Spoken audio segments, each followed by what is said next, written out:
Hey, everybody. It is our last regripped, Max. And let me just start by saying, a little on me last time, internet issues last week. We had Justin Thomas was going to come on and join us. My Wi-Fi went out, so unfortunately we had to push to this week. But we've got Michael Kim replacing JT. And much like the 2013 Walker Cup, kind of irreplaceable, man. Both guys were unbelievable headed in. Max, I just kind of want to start as we hit play and get going on this. You're a member of this Walker Cup team. It's at this unbelievable golf course, the National Golf Links. But can you take me back through the process of, your year in 2013, how you made this team, when you found out, how excited you were, just all of the processes that go into, making a Walker Cup team, which really is probably harder to do than make a Ryder Cup team in theory, given the short amount of years you can make it. Yeah. First off, when I think about this tournament, I just think about the golf course. So I'm excited for people to get to see it. I've never seen it on TV, but I just remember this place being awesome.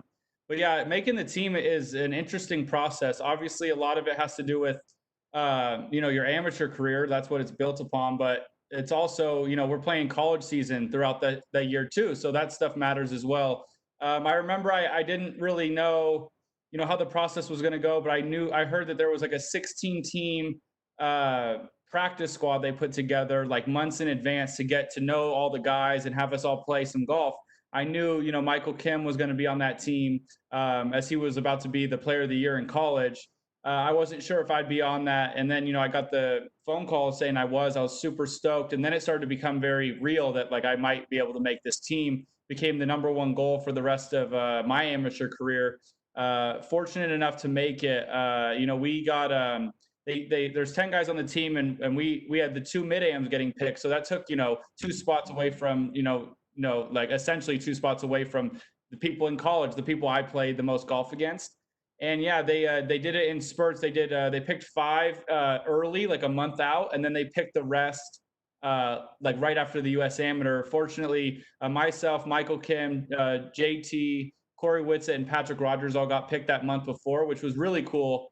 Just to be able to already know we were there. But it was really exciting. That I've obviously not played a President's Cup or Ryder Cup, but this was the most fun you could possibly have. And I got to say, like, it was an exhilarating experience, and it was exhilarating just to have the opportunity to be on the team. So when I got that phone call, it was nuts. I mean, looking at National Golf Links, I mean, for golf freaks out there at CB McDonald, it's really the golf course that was designed and inspired by Scotland Golf. And I mean, if you've ever been lucky enough to get a chance to play it, it's private, it's hard to get on. It's got a great lobster lunch, but the golf course is just every hole's a template hole. Every hole is unique. The first hole's kind of this, you can hit driver, but you can lay up if you want. It is really a lot of strategy. Max, you did something that has never happened in the history of the Walker Cup. One of one. Max Homa holds a record alone. Yeah, it was really short. I'm hoping that the rest of the par threes for the history of the Walker Cup are really long, so I can hold on to this one record. But yeah, I made a one. It was nuts. I blacked out. I could barely remember what happened. I was also like three down at the time in the final round, so it was crazy. It's a fun one. Every year the Walker Cup comes up. I have a little bit of bragging rights. I was gonna bring it up to Justin. My maybe one thing I have over his golf career that he can't go back and get. So that felt pretty good, and it's something I laugh about and think about a lot, kind of, when we talk about amateur golf and dumb little records we have here and there. Yeah, you made a hole in one. You did it. Was it on the sixth hole? Is that what it was? Yeah. Sixth hole, yeah. And what round was it? Do you remember? Yeah, it was the final. It was Sunday. Okay. Yeah, singles match. I think I was playing Kevin Phelan. He's smacking me around early. He hit it like 4 feet, and I was kind of freaking out. I'm like, this is getting real embarrassing. And then I made it, so that was kind of fun. And I actually made a hole in one in the Walker Cup practice session a few months earlier.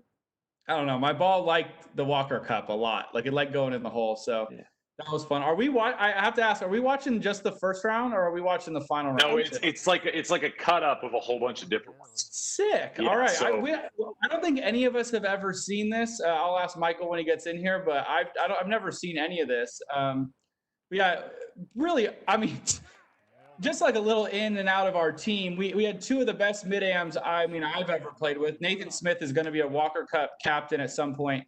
Todd White is just like I didn't know anything about him leading in. He's a high school teacher, and when you watch him play golf, it's amazing. Like he's just so good. And then but like the younger guys, it was crazy. We had three guys from my college. We had three people from Alabama. We had Jordan Ebrugi, who is I think the lowest AM finish in the British Open history.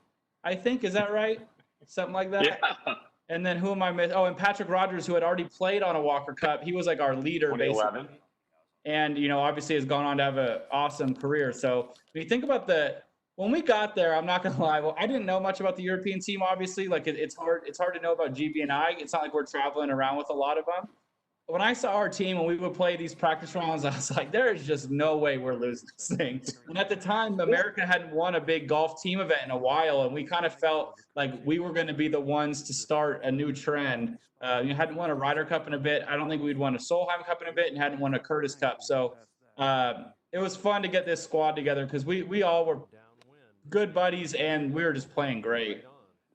Yeah, so to your point, Max, 2010 Ryder Cup, starting from that point on, 2010 Ryder Cup, 11 Solheim, 11 Walker Cup, 12 Curtis Cup, 12 Ryder Cup, and 13 Solheim Cup, all losses on the United States side. So you guys are on home soil, as you know. I mean, you guys were obviously very excited, but, you're playing a very, very young team in GB&I, and, the U.S. Amateur champion on their side, Matthew Fitzpatrick, who I know you joked, looked young. Their average age on the GB&I team, 20 years old, 20.6, so 20 years, 6 months. I guess, is that the 0.6? Do you think that's how the math works?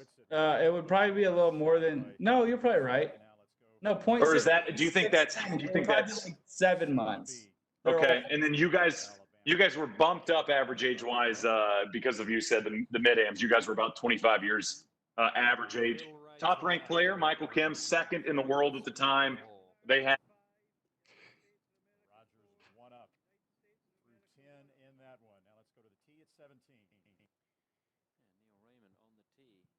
I think Shane's mic went out, but I'll brag about Michael Kim if people can hear me. Michael that year had nothing but, I think his worst finish in college was 11th place. He until nationals where it was like 50th place or so, but 11th place was his worst finish all year.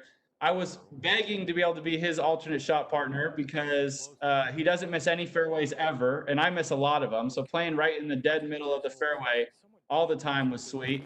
I got fortunate enough to make the team, play with Michael, but we all knew going in there that he was going to be a huge asset for us. Having Justin Thomas, always like enormous asset. We knew him and Patrick Rogers were going to be kind of like Patrick was going to be like the vocal leader for the most part, along with Nathan Smith, just because he had played the most. But knowing we had JT and Michael Kim on the team was huge.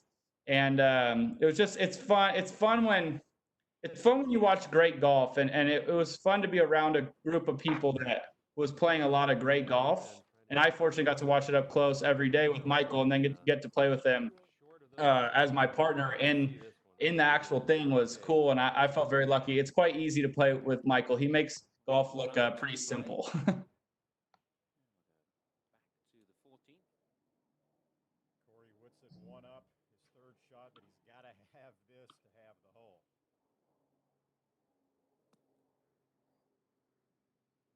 This golf course is, it was also funny is we were really pumped to win. Like we had heard like no American teams won in a while. Nobody's done a thing. We need to be the first team to win.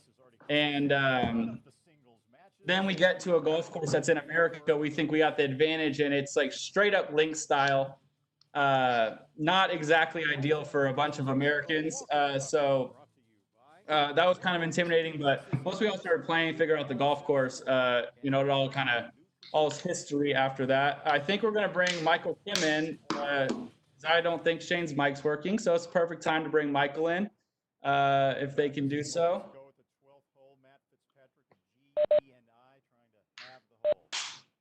Michael, Max, what's up, buddy? Cards, how you doing? I'm good. I'm good. Just watching the stream a little bit and kind of reliving some slightly old memories, I guess. I watched you miss a putt. I think that was the first putt you missed all year. Is that accurate? Well, that and then the next day, the putt you never you never let me forget on 17 when we played as a duo and alternate shot. I will never, because I was on your back. Your little skinny 120-pound body was carrying me around that golf course. But for people who don't know, on 17, we were one down. They had 3 or 4 feet for par, and I saw you get this twinkle in your eye from 20 feet, and I knew what that meant. You, like the best putter in the world at the time, you were going to run it and make it. And I just didn't want 4 feet coming back. And I've never said this, and I haven't said this to anybody going forward, but I said, Michael, we need good speed. They have 3 or 4 feet for par. Like, we got it. And you just blew me off with your eyes. I ran it by. It turned out to be good because I ended up making it coming back and they missed. So maybe we put a little extra pressure on them. But it was such an awesome tournament. I wanted to ask you the very first question. JT, Justin Thomas, as everyone knows, was our first choice for this interview. How does that make you feel? Yeah, I mean, talk about a little downgrade for the average viewer. I don't know. He's only got one more major than me, right? I got a couple of chances, hopefully. Well said. Hey, I wanted to know what made the Walker Cup so special for you, whether it was making it or being there. Just representing America, your country. It's kind of you kind of imagine in your head, but then being there with the team. I remember we visited 9/11, the site, the week before, and just all the little things, meeting President Bush, just leading up to everything was just an incredible week and unbelievable to be a part of. Did you feel a little extra nervous on the first tee when you hit your first shot in that singles match, I think the first day afternoon? Oh my gosh, I remember I was thinking whether to hit driver. It's a drivable par 4, and you can either hit driver, try and get it on the green, or hit some short iron and try and wedge it up. And I remember thinking like, oh, driver's a little bigger, so I'm like in contact with the driver. So I remember just hitting driver and just praying that the ball was somewhere in grass. And look at you walking in your putt too. So you agree and you quit. I remember this putt. I remember this putt. You started feeling yourself a little bit. I did. I was putting really well all year, and yeah, that was a good one. What do you remember about the golf course? This is I think my favorite golf course when people ask. What do you remember about it? What did you like on it? And did anything kind of grow on you throughout the week there? I mean, I think we probably played it like 6 times, 8 times before getting there. So curious what kind of grew on you. I think what I remember is it rained a ton that like Tuesday before. Tuesday, because we're supposed to play Shinnecock. Shinnecock, right. And I just remember it was pretty soft during the practice rounds, and then during the matches, it got like super windy. Greens got ridiculously fast and firm. If you remember, like the 4th hole is like this par 3. Impossible. Right downwind, it was impossible to hit the green. You like had to like land it in this like 1 foot area if you wanted to hit the green. I remember I halved the hole with like bogey, and we're both like, oh yes, we made bogey. I remember the course. There's not a lot of trees, obviously. The course is drying up so fast, and then the last 18th hole. How can you forget that par 5 with the water on the right there? Do you remember that there's a windmill there? It's mentioned maybe 2,000 times. I do remember the windmill. I slightly remember going inside it, but maybe that's allegedly. Allegedly.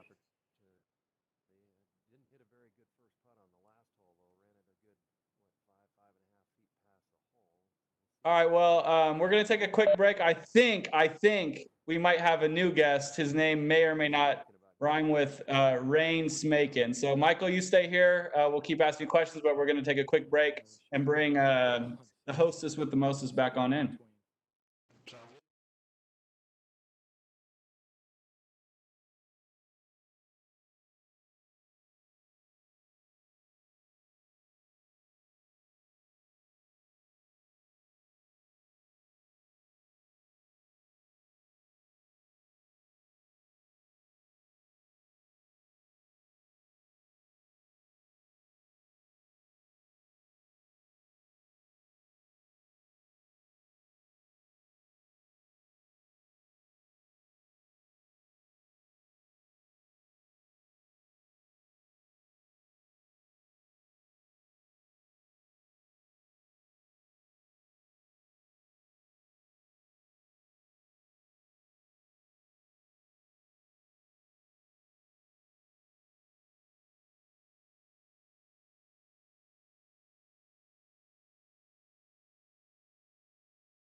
Chris Green, Hey. Justin Thomas.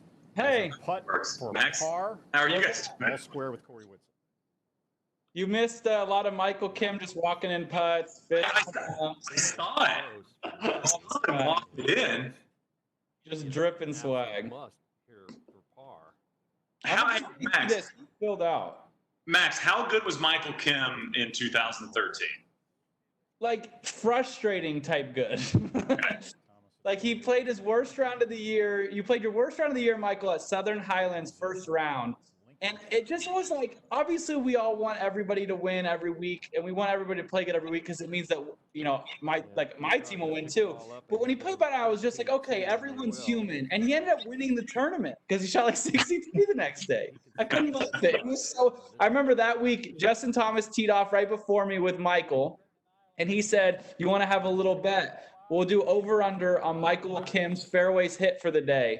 And I said, I'll take the over, whatever it is. And he goes, 13.5. I said, book it over. Finish it off. He goes, he hit 14. I said, that's my guy. The guy doesn't miss. This is 14. Jordan Nebrugi of the U.S. Neebs, repeat. He made me call him repeat all week. I didn't know if it was a joke or it was real, but he made me call him that because he just said, put him on repeat. That's what he said? Oh yeah, he was the only like little outlier of the group, and I remember because I didn't. Michael, did you know him? So I played against him in the U.S. Pub Links finals match that year, and I mean, we didn't talk that much. Yeah. And I don't think he was even a part of like the 16. No. So I was literally the only person who's like had any interaction with him, and he comes and I remember the second time we came back, he fit in, you know, perfectly, but no one knew who or what he was about in the beginning. Well, it was a tough spot for him because, like I mentioned, we had 6 people from 2 colleges, so like everyone knew each other, and then Patrick Rogers was like our like hero at the time, basically. I mean, the guy had already played a Walker Cup. Everyone knows who he is. So I remember Neebs gets picked to be on the team, and I didn't know much about him. He went to Oklahoma State. He was a little younger as well. And Taylor Gooch texted me. He said, "Hey, do me a favor, just take this kid under your wing a little bit. He doesn't know anybody. He's a great guy, great player." I'm like, "Sure, no worries." So I tried to reach out and make sure that he felt comfortable or whatever. And it was funny because he was so quiet, so quiet. Didn't say a word. And then he flipped the switch and he comes up to me, he goes, I said, "Great shot, Neebs." He goes, "Call me repeat." And I'm like, "What?" And he goes, "Repeat. You just got to put me on repeat." And I was like, this guy changed very quickly. And he was unbelievable. I don't think I've ever seen anybody. I mean, I joke about the nickname. He really was he didn't miss ever. He didn't miss a single shot that year. Oh, he's just stripe show. So that was fun. But he was like I said, the team was stacked at the time. I think everybody knew JT and P Raj were probably the main guys for some reason. I don't know if it was just the way they held themselves, but everybody on that team, we were everybody is stacked. There were some fun battles in the alternate shot days too. And obviously Neebs fit in with his golf game real quick. Yeah. I remember the members probably wouldn't play. That might be a draw. You might want to. That's the sandwich room right there. You don't want to hit the You guys had 5 of the top 15 in the Wagger, 8 of the top 30 in the Wagger on your team. Max, do you remember? I know you've got this weird brain. Any guess what you were ranked in the world during the Walker Cup? 12. God, so close, bro. a little higher, maybe 9. JT was 12. You were 13. Ooh. Guy, I can't beat him at anything, man. Hey, you made a 1. You're good. Yeah, I made a 1. Did the 1 bump me to 11? You jumped him after this. That's right. That's it. It's a weird Wagger rule. If there's one person in the world I thought was going to win about 10 majors, it was this guy. Really? Bobby Wyatt. I don't know what you thought, Michael, but that guy's golf game was the easiest looking thing I've ever watched. It was a pure 3-yard draw every time. Guys, right there. Just doesn't get prettier. He was so Fitzpatrick was our biggest issue. Like the dude was on fire. Right. Obviously, unbelievable golfer. No one knows who what's going to be of like your career, but seemed like he was going to have a pretty good one. And I just remember everyone who got paired up against him that week was just like it's kind of like a little early RIP. Like good luck out there. Like he's kind of kicking everybody's butt.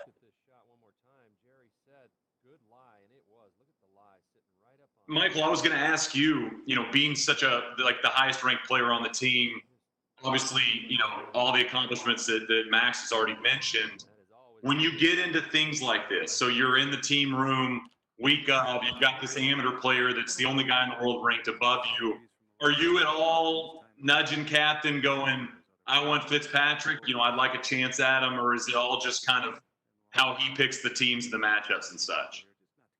No, I mean, you just leave it up to the captain and Robbie, the manager, to set the team however they see fit. We felt during the practice rounds we were all playing well, and whenever he wanted to put us out, we felt confident we could beat any team, and we just felt confident all week, I feel like. Michael, one of my favorite. I've got a chance to play national once, and I don't.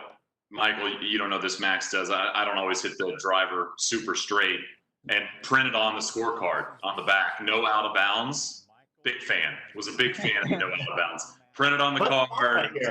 Caddy's told us a couple times. I like no OB. I'm just gonna let you know. That was. Good speed, Michael. Hey, Jesus. Jeez, Louise. Jeez. Just keep them going. I'm pretty sure I made the comebacker. I'm pretty sure I make the comebacker. Oh my god. So I wasn't making it up when I told him to slow down his speed on 17. I remember it was just like the most nice way, hey man, I don't want a 4-foot comebacker. Just add it home if you want. If you're gonna make it. Nervous. Max, do you remember anybody on GB&I, outside of Fitzpatrick that you either knew little about or nothing about that you saw throughout the week that you were like, man, you've talked a little bit about some of the American players. Anybody on GB&I that you were like, this dude is a stud, this guy's gonna be a world beater, anybody like that you saw? Yeah, I think I played Kevin Phelan in the final match. I thought he was just very, very consistent and impressive. Porteous, I knew his credentials and saw his golf swing. Thought he was very, very good. It was hard not to look at Fitzpatrick, just knowing he had just won the U.S. Amateur, and throughout the week he was kind of drumming just about everybody he saw.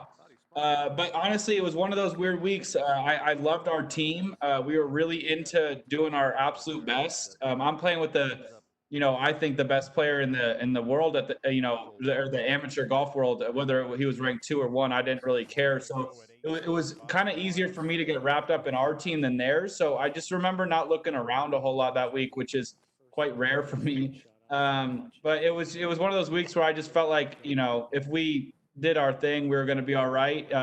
Although they all were, great. It's just I felt like we maybe had a bit of the delusion thought that if we just play how we're supposed to play, we don't really need to worry about what they were going to do. And that false sense of confidence probably helped quite a bit because Michael and I had an epic match in our alternate shot, and I just felt like all day, even though we were we were down all day, I just felt like the whole time we both weren't really worried. We just knew if we could get it going. I didn't hit it well the front 9, Michael did, and then we kind of found a little groove on the back. It was just one of those weeks where just I don't know, wasn't really looking around, was just doing what we were doing. It's a really fun shot, by the way. Looks real easy. like how do you not hit this fat? Yeah. Yeah, there you go. That's why it's That's why it's a hard shot. Well, the good news is that one's on the upslope. But Already one down to Bobby Wyatt. he's one down. Bobby Wyatt's looking at a short birdie putt to win the match. Oh, that's the spot I put you in on the alternate shot almost. Yeah, I was gonna tell that story. I'll just tell it now. This is to extend with Michael. I got a weird feeling. All right, never mind. All right. So we play our alternate shot match, and like we had mentioned, or I had mentioned earlier, I got sat the first match, so did Michael, and which was the first day of alternate shot, and then got to play the last three. So our first day finally getting to play this alternate shot was the second round, and you know, we hadn't done it in the tournament yet, but we had been playing it great in the practice rounds. So I'm really excited. I feel like we have this like perfect balance. Michael hits it really straight. I hit it all over the place. It just felt like it really would, like, you know, just meet in the middle. Right. So we go play, and I hit it horrible on the front, like couldn't find it, but Michael kept striping it, and I was putting really well, which helped, but we're piecing it together. We're a couple down all day. I finally start to play a bit better on the back. And obviously Michael just continued to play great, and we slowly start to chip away. And as I said earlier, 17 with the Michael story, I finally, like, we get back to all square with 1 to play, like felt big. Cause I think we were 2 down with 3 to play. So we get to 18, and 18 is a par 5, pretty reachable, very cool hole, but not particularly demanding, I would say. I had the tee, so I hit the fairway. Michael, Nice. I'm saying this without exaggeration. Michael had maybe missed like 3 shots, not that week, like in the year. And I played with him all the time in the year. So I hit the fairway. I'm like, oh, this is easy. He's got his 3-wood in his hand, the best club in his bag. I was like, he's going to hit the green on the right side, and he's going to have this little, like, you know, we're going to have 20 feet for eagle. We're going to win this thing easy. Snap hook, Michael, like never seen him do it before. And I'm like, okay. All of a sudden I feel like I am like team captain for whatever reason. Like because I felt okay, and I never seen him do this stuff, and I was starting to get a little scared. So he leaves me in where that guy was, like ball below your feet in a hole. I hit an awesome like stab. I missed the green, but like I got it up, like I got it around the green. I'm like, okay. They were struggling too. I was like, Michael's got this easy little pitch shot. Like he's gonna chip it up there close. He always chips it close. Kind of stubbed it, Michael, or something. Like it didn't come out. Like little whatever, and I got 6 feet to win the match, come back, and like kind of shut the door, and I make it.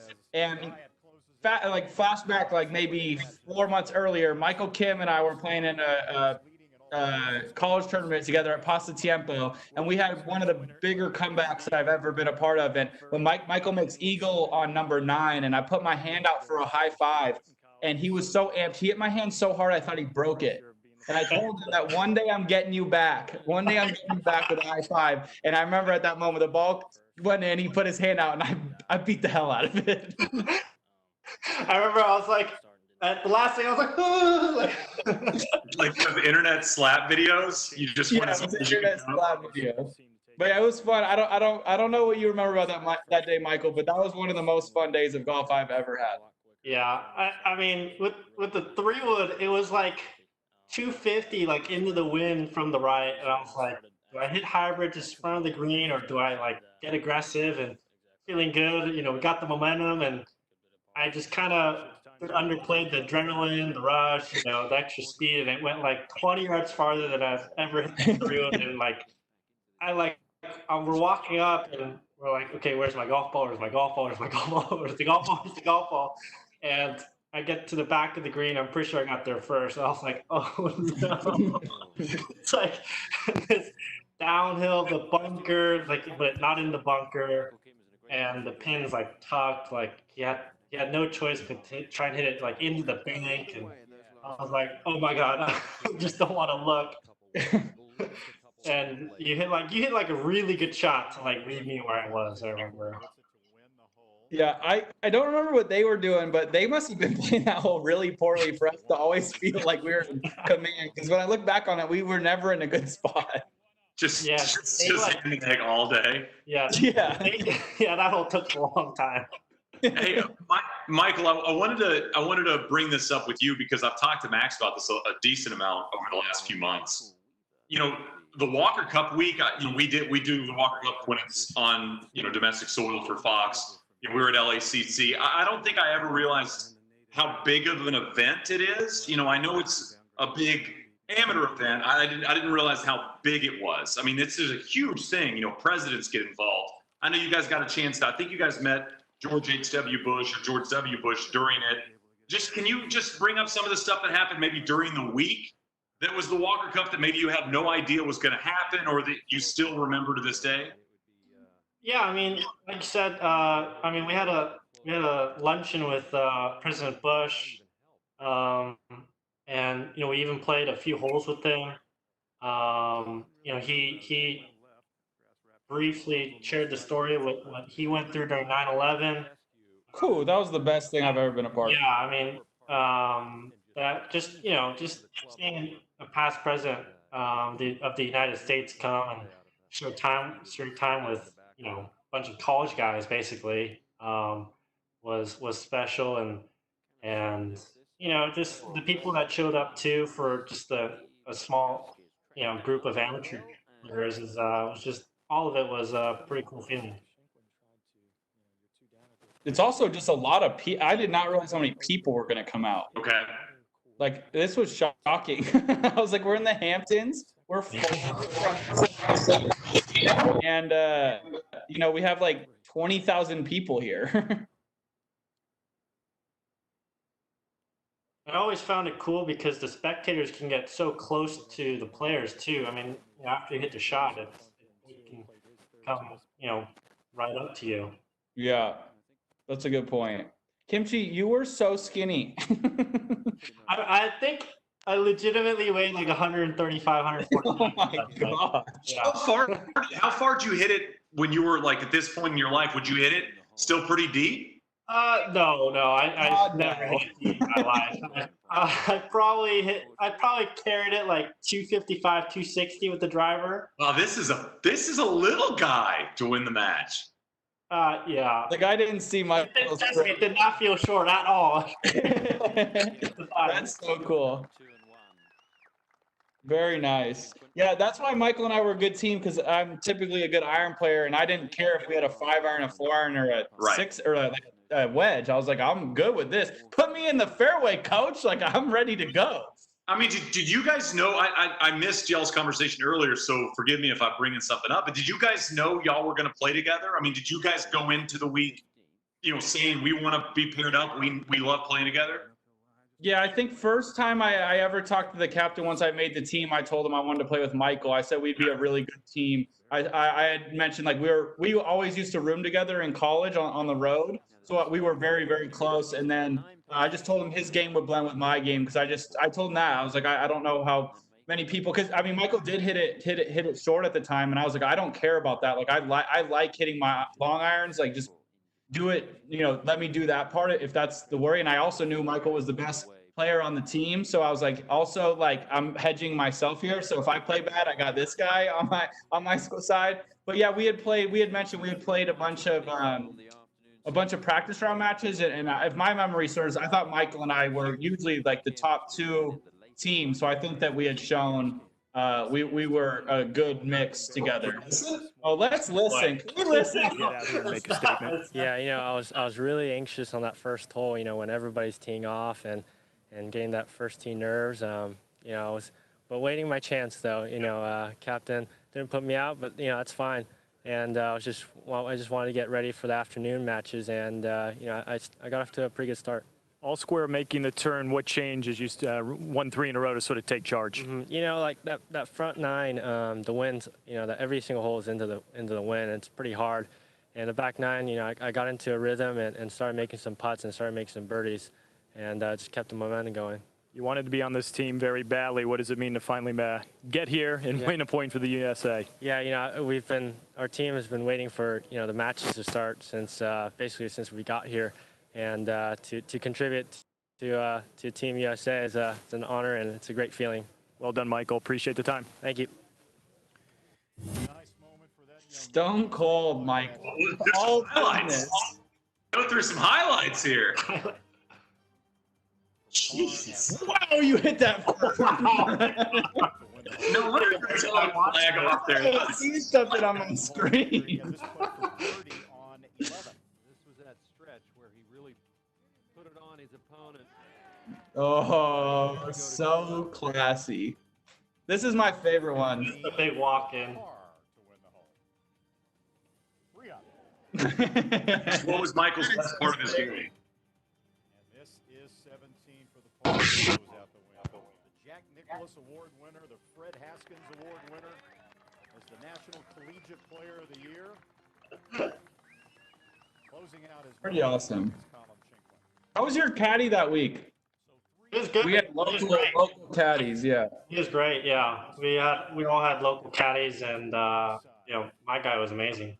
I thought that was a fun like treat, like to have caddies, and then none of us knew them, and I felt like they really, really got into it. Oh, Like he was super into it. Yeah. a lot of the guys are American, and they, some of them caddied for GB&I, and I mean they would go full heel GB&I side, and they had I don't know, it was kind of cool. Yeah. So, like, I mean, you guys get your kits, if you will, and I mean, have you ever had a staff bag before, Max? God, no.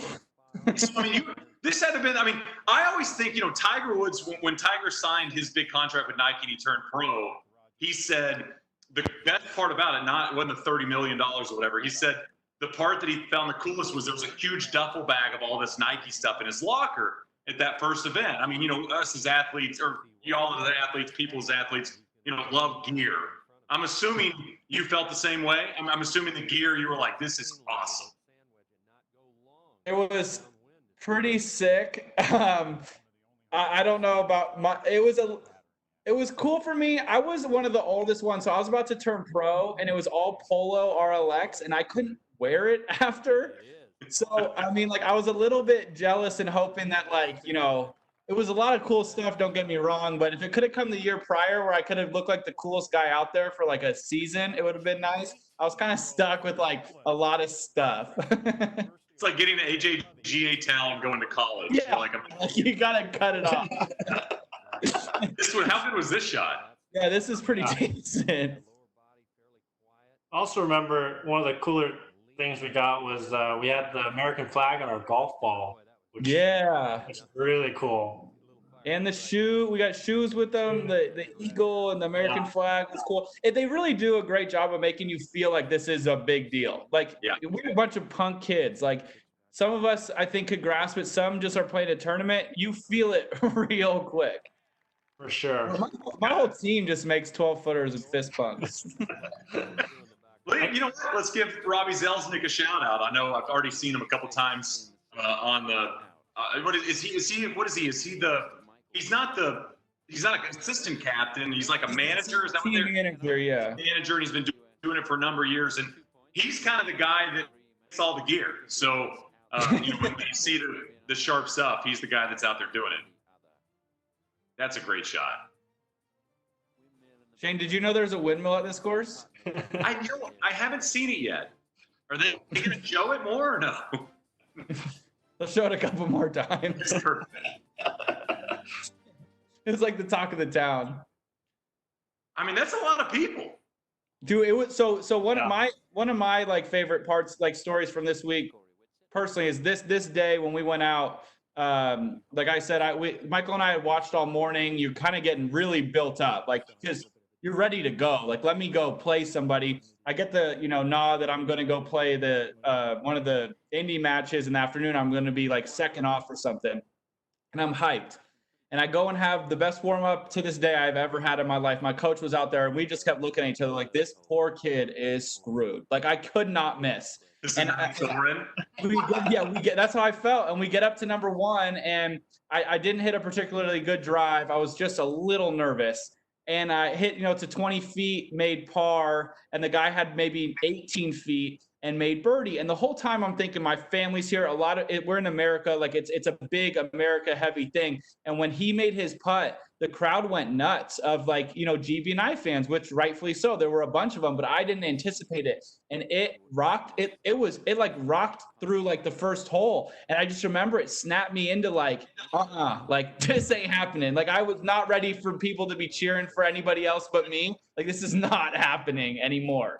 And it was a weird feeling because that's what made it feel like, I mean, I played the USAM before. National championship had like a handful of people, but I had never played in front of groups of people who didn't know me for the most part. USAM probably the only time I had. So this really felt like, I felt like all the fans should be rooting for us. We're in the United States. And then when we, lo and behold, obviously that's not how it went. And I thought that was just a testament to what the tournament means. It's a big deal, and you get a lot of fans from all over the place rooting on their side. I mean, shout out to GB and I team. I love that they're just sticking with the Ryder Cup, Rory, no hat. Every American's got a cap on. GB and I goes no hat.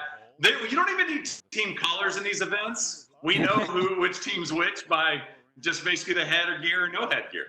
Exactly. They should have put Ollie Schneiderjans on the European team just because.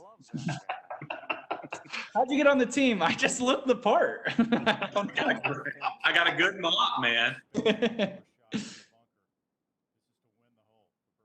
So Max, my audio was breaking up earlier when I was asking about this. I was asking about national golf links, and I mean, I'd say a little bit different than maybe most young players. I'm assuming you probably had at least heard of the golf course before. I mean, did you know much about the history of this golf course? I mean, it hosted the first ever Walker Cup. Did you know much about the golf course before you got there? And how much did you kind of learn about it? Did it make you fall in love at all with architecture, knowing that this place kind of has all the layouts that are so special in and around golf here and across the pond? Yeah, I'll ask Michael after this because I'm curious what he knew. I knew nothing. I didn't know. I've never been a big course junkie. I've been like a tournament junkie, like through obviously the Masters and Riviera, being the LA Open. So I didn't know anything about this. I just knew it was in a really cool area near Shinnecock. And I remember it rained out on Tuesday, and we were supposed to play a fun day out there, and I was so bummed. And by the time I left, I said, "There's just nothing that could be more fun than this golf course."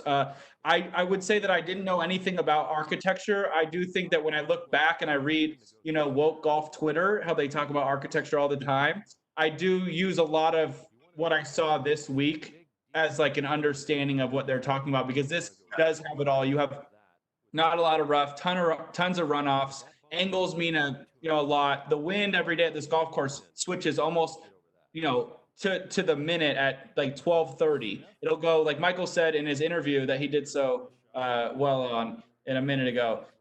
It pumps in off, when you're going out, like traditional links, and then it's downwind on the way back. But if you're playing in the morning, it's the exact opposite. It's downwind. I've hit 4-iron onto the green on number 2, and I've hit in the morning, and in the afternoon I've hit driver short of the green. So it's just a tremendous golf course. It really matters where the wind is, how you play your shots, where you want to run things up. And that's what made me a little nervous about playing these guys. Was we're playing in America, but we're playing on a golf course we don't typically play on. Like, this is very different. I don't know, Michael, if you had known anything about it or knew about the nuances of the golf course before you got there.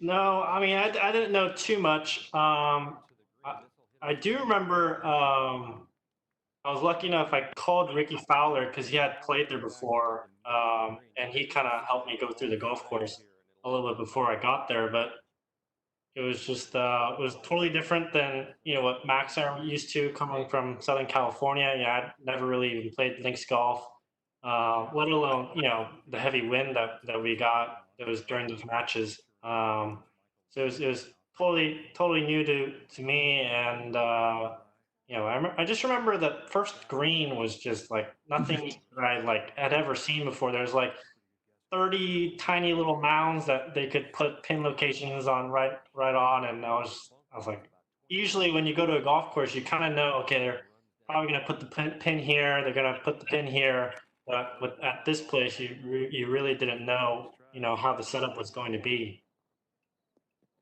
Max, I want to hear a couple of practice round stories. If you guys were teammates and you guys were playing other guys on your team, any epic matches that happened during the week in terms of practice rounds, and did you or did you not fist pump a lot playing against a Justin Thomas type? I didn't fist pump in the practice rounds. Do remember that Michael and I played really quite well. We would keep stroke play scores, and then we'd all tell them, after, to just see like who played well, and we had some good ones. But I do remember P-Raj and JT were like a stout team. They were very, very good. My favorite story from that week, number 10, was this, par 4 straight out. And it was a pretty freaking big fairway. And every time I played it, I missed the fairway. And I didn't know always right, like miles right. And I remember that on like the third day after I'd missed it twice in a row, Captain Holgreave said, Max, they parked all the cars here for the U.S. Open at Shinnecock on this 10th fairway. He's like, it's a parking lot. You can hit it on the parking lot. And I missed it again. So we get into the actual round, and it's my tee. And for the alternate shot, and I blow it way right into the trees. And I'm like, bud, like figure it out. Like it's not hard. And I will say I hit it awesome that week. Like I played very well. And this hole had my number. And I remember Michael gets into the trees on that round, and he goes to take a hack at it and moves it like a foot, and he just turned around and goes, all right, your turn. Like, you got me in here, man. You're getting us out of it, basically. And that was my memory of the practice round, is it got me demons on like the biggest fairway on the golf course. I still remember your expression after you hit the tee shot, because I'm a little closer to the fairway. And you're just like, I'm sorry, man. I was like, You're good. We'll get out of it somehow. We're good. It's like 50 yards wide. Michael, do you remember? Do you have any stories from the practice rounds? I don't remember them particularly well. There was a lot of them, I will say. Yeah, I mean, I just remember it was most of the matches. It was us, and then didn't we call them like Raj Tom or something like that? Raj Tom and Tom Raj. Yeah, never knew what to call them. And I mean, we played. I just remember us all playing really well during the alternate shot, because that was obviously the format we weren't used to. But yeah, I just remember us playing really well, and us kind of thinking that we'd be in the first foursomes after the back. That threw us off. We're very ready to go. I mean, just shocked you guys weren't playing early, right? Yeah, I was really surprised. Yeah. I remember I'm looking at Max, and he's kind of looking at me like what? Did you guys ask? Were you like, hey, is there any reason why we're not going out? Keep I us cool. remember asking. I wanted to tell him, like, you could bench me in the Indies, but I feel like we got a good shot in this alternate thing, man. Like, I feel like this team is strong. Just bench me in the afternoon. But it obviously ended up working because we both won the individual match, and we both won the next day. But yeah, very odd feeling when you are so excited to play a tournament. This never happens in individual golf. And all of a sudden you're like, okay, I'm about to play. And they're like, actually, you got to wait like another 6 hours. Oh, cool. Yeah, that sounds fun. I'll just do nothing all morning. I remember, we didn't get off to a really good start. We were down at all 4 matches in that first morning session at one point. And I was the one riding with Captain. Yeah. He was just a nervous wreck. I'm kind of thinking in my head, oh, maybe you should have put Max out there. Hey Max, you know Justin Ray of 15th Club sends us over stats, not a whole bunch of stats about the Walker Cup, but I just wanted to point this out to you because I thought you'd appreciate it. He sent the 2 Walker Cups side by side that have been hosted at National Golf Links of America. Obviously, the first one was in 1922, and he has year and edition and winner. And the last part, he has notables on the United States team, okay? 1922, he wrote notables in order Bobby Jones, Francis Ouimet. 2013, he wrote in order Max Homa, Justin Thomas. Nice, love it. Above JT. You're level with Bobby Jones. That reminds me of the story I told, I think, on the podcast once. Maybe I haven't. But I was watching a Stanford and Cal football game one time, or a basketball game one time. They were going over the rivalry of the 2 colleges, and they put up, football picture first is John Elway, Aaron Rodgers. Second picture was Jason Kidd and whoever's good at basketball at Stanford, and the third picture was me and Tiger Woods. And I was like, yo, how about don't do that? That's inappropriate. Real quick. Not a rivalry. Skip the golf part or put anyone else up there. You know what? They could have put Aaron Rodgers against Tiger. What if It was not great. God, I wish we had a screen grab of that. That's amazing. Yeah, it was a weird feeling. It was pride and shame all mixed into one. I'm really hoping that as this keeps going, we get to see a little bit of you play. But I did want to say, y'all were talking, didn't mention it. Did like the shades, Max. I thought the shades they showed John earlier, You look like a guy that won 5 and 3. It looked like I mean, I had been first sitting time for look. like 2 hours. I won so fast. I showered. I ironed my clothes again. That was a long putt there. They just showed. I don't know who made it. This kid, Gavin Moynihan, is very, very good. This was another one that when we saw him play, I was very impressed. I think we played him the next morning, right, Michael? Yeah, him and Porteous, I think, was the team. Okay. Yeah, that's right. I think I'm mixing up Phelan with Moynihan. I played with the Phelan too, but Moynihan is solid. I think that's who I lose to in the singles match the next day. Like this 18th hole is so pretty. So It's cool. awesome. Well, you know, it's you said it's not a long par 5, and it's not. But I mean, if you go for the green and miss it, I mean, especially with this whole location, I mean, it's a brutal up and down. Yeah, I remember it was not a fun chip. Yeah, it's one of those, again, that goes to the architecture thing. You obviously can't miss right, and if you miss left, it's a raised green, and it's, you got to really make your decision if you think going for it in 2 is good, because you probably won't have too much club. I would hit 3-wood off that tee mostly, and I'd have like a 3-iron in or so. And it would really depend. If the wind was off the left, I would usually lay up, and if it was on the right, off the right, I would go for it. Just because it fit holding the green a little easier, but pretty cool hole. Par, especially in match play, is so irrelevant. So it's a good hole because you could really do just about whatever you want, whatever helps you make the lowest score possible. So you were able to play things, differently. If you had to be aggressive and go for it, you're gonna have a hard time. There's Michael just looking at all his highlights. So did you guys play Shinnecock during the week? No, the one day was the rain day. That was the Tuesday. Yeah. Have you played Shinnecock, Max?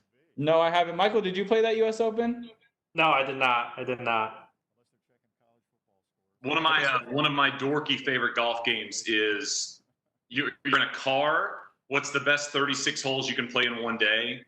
And That'd be a good one. I'm not sure. You got Cypress Pebble.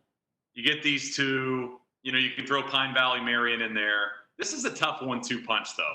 Getting Nash, and you don't even need a car. You could just walk it. Walk. You can literally walk. I mean, like I mentioned, they parked the cars on the fairway I couldn't hit at National. And is it Sabonic that's also right there? Yeah, right there. Yeah, that's the clubhouse you see throughout the round, and you always think it's one of these 2 golf courses, and it's neither of them. It's Sabonic that's right there. Fun fact: it only costs $1 million to join Sabonic. So. Oh, sweet. Hey, Max, can you win a couple more events? That'd be great. Listen, I have to. While we have a second, and kind of on the heels of that point, I just wanted to say thanks to our sponsors, because I hope they continue to sponsor Regripped for months and years to come. The sponsors, of course, being the USGA. USGA puts on the Walker Cup and does an amazing job there. They also have 250 hours of streaming on-demand service on their apps. You guys want to listen to the interview, or are you guys good? I'm good. Okay. And also to Cisco. Thanks, Cisco, for taking a chance on a couple of guys. We appreciate it. Yeah. Thumbs up to Cisco.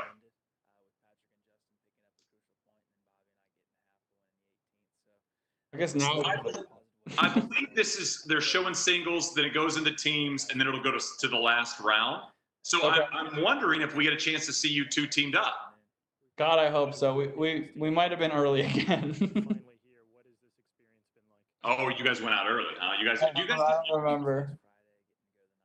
You guys. I just want to get that high five. You didn't smoke it. Like what? You didn't run away with y'all's team match. I'll just say That was that. the one we were 2 down with 3 to play. That was the one where we had the mayhem on 18, chipped around. I may or may not have made a putt to win basically the whole Walker Cup. I don't know. No big deal. I do remember we were the very last match playing because everyone else matches had ended at that time. Oh, you're right. Maybe we will be on. That'd be kind of cool. Yeah. How big was that? How big was that win for you guys? I'm assuming beating Fitzpatrick felt like a point and a half. Yeah, I mean, didn't Weaver get matched up against him like every round? We were just hoping for one win against Fitzpatrick and we'd be in a good spot. So that was nice. I think it was also just nice for Weaves because he had to play him so many times. Like he needed, you gotta get a little blood. He did play him in all 4 matches he played him. I had a feeling he was always against him. The other thing too was Patrick Rogers was like our best player. And like, at the time, like I said, this was his 2nd Walker Cup, and he didn't get a win, I think, until the very last match, and we were all laughing. Kept putting him in the anchor match, and every time he come off the course, we'd be running away with it, and he'd be like, guys, I got to get a win. I got to get a point. And it was just like, whoever he played seemed to play the best they could have played, and it just like he couldn't get the point to the last one.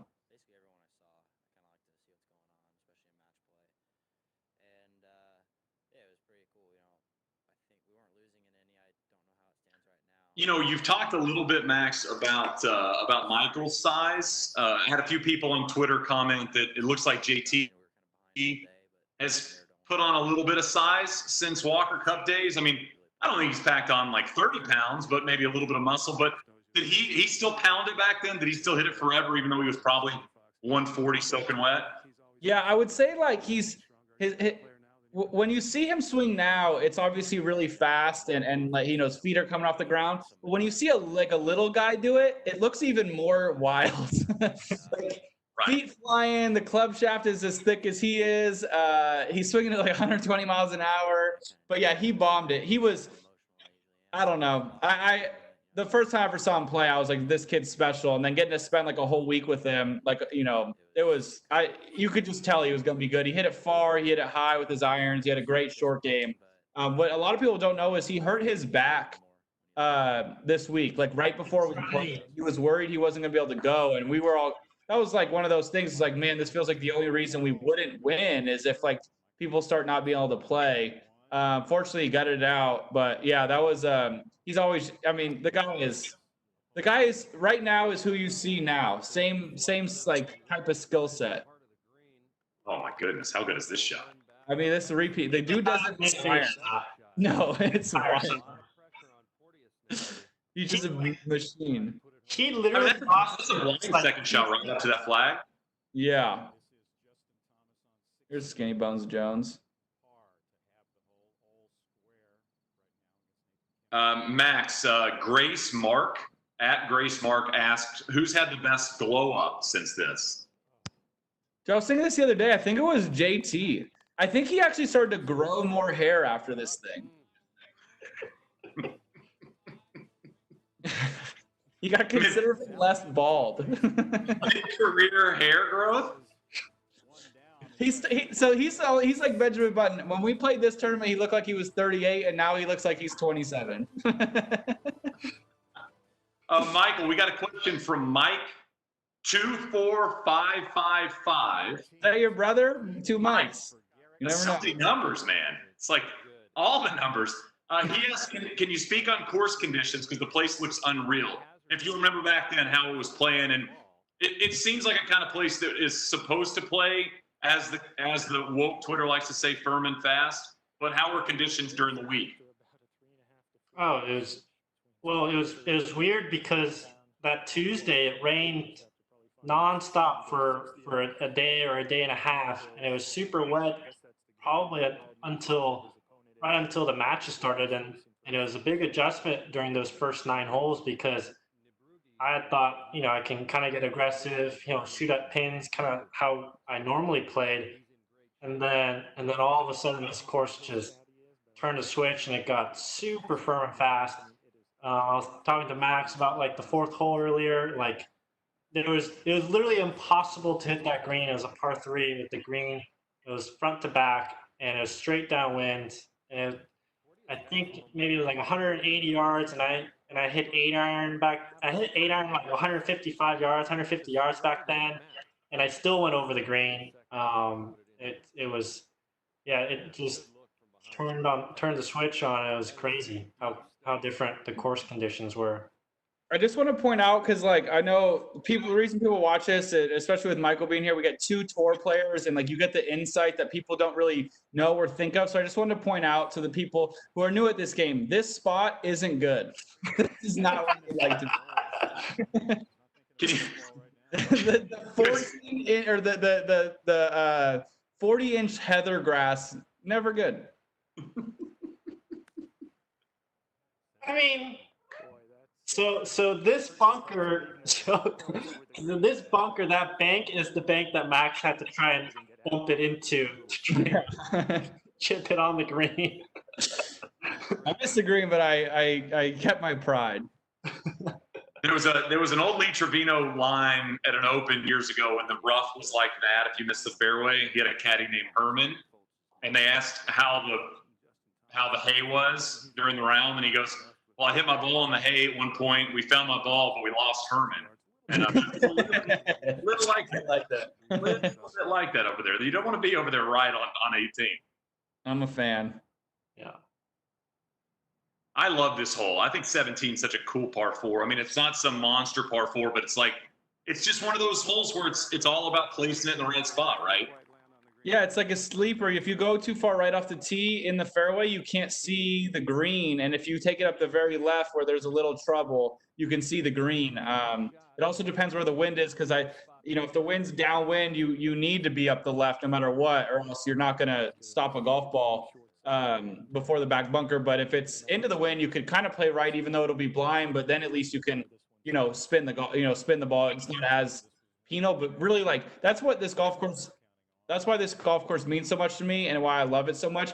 I don't think there's a hole out there I don't remember a lot of them great, just because you're in the heat of the competition. But I do remember that even like the most benign seeming hole on the scorecard, you're like, holy cow, this is a good hole. Like you had to think at least a little bit. That was pretty good. Not bad.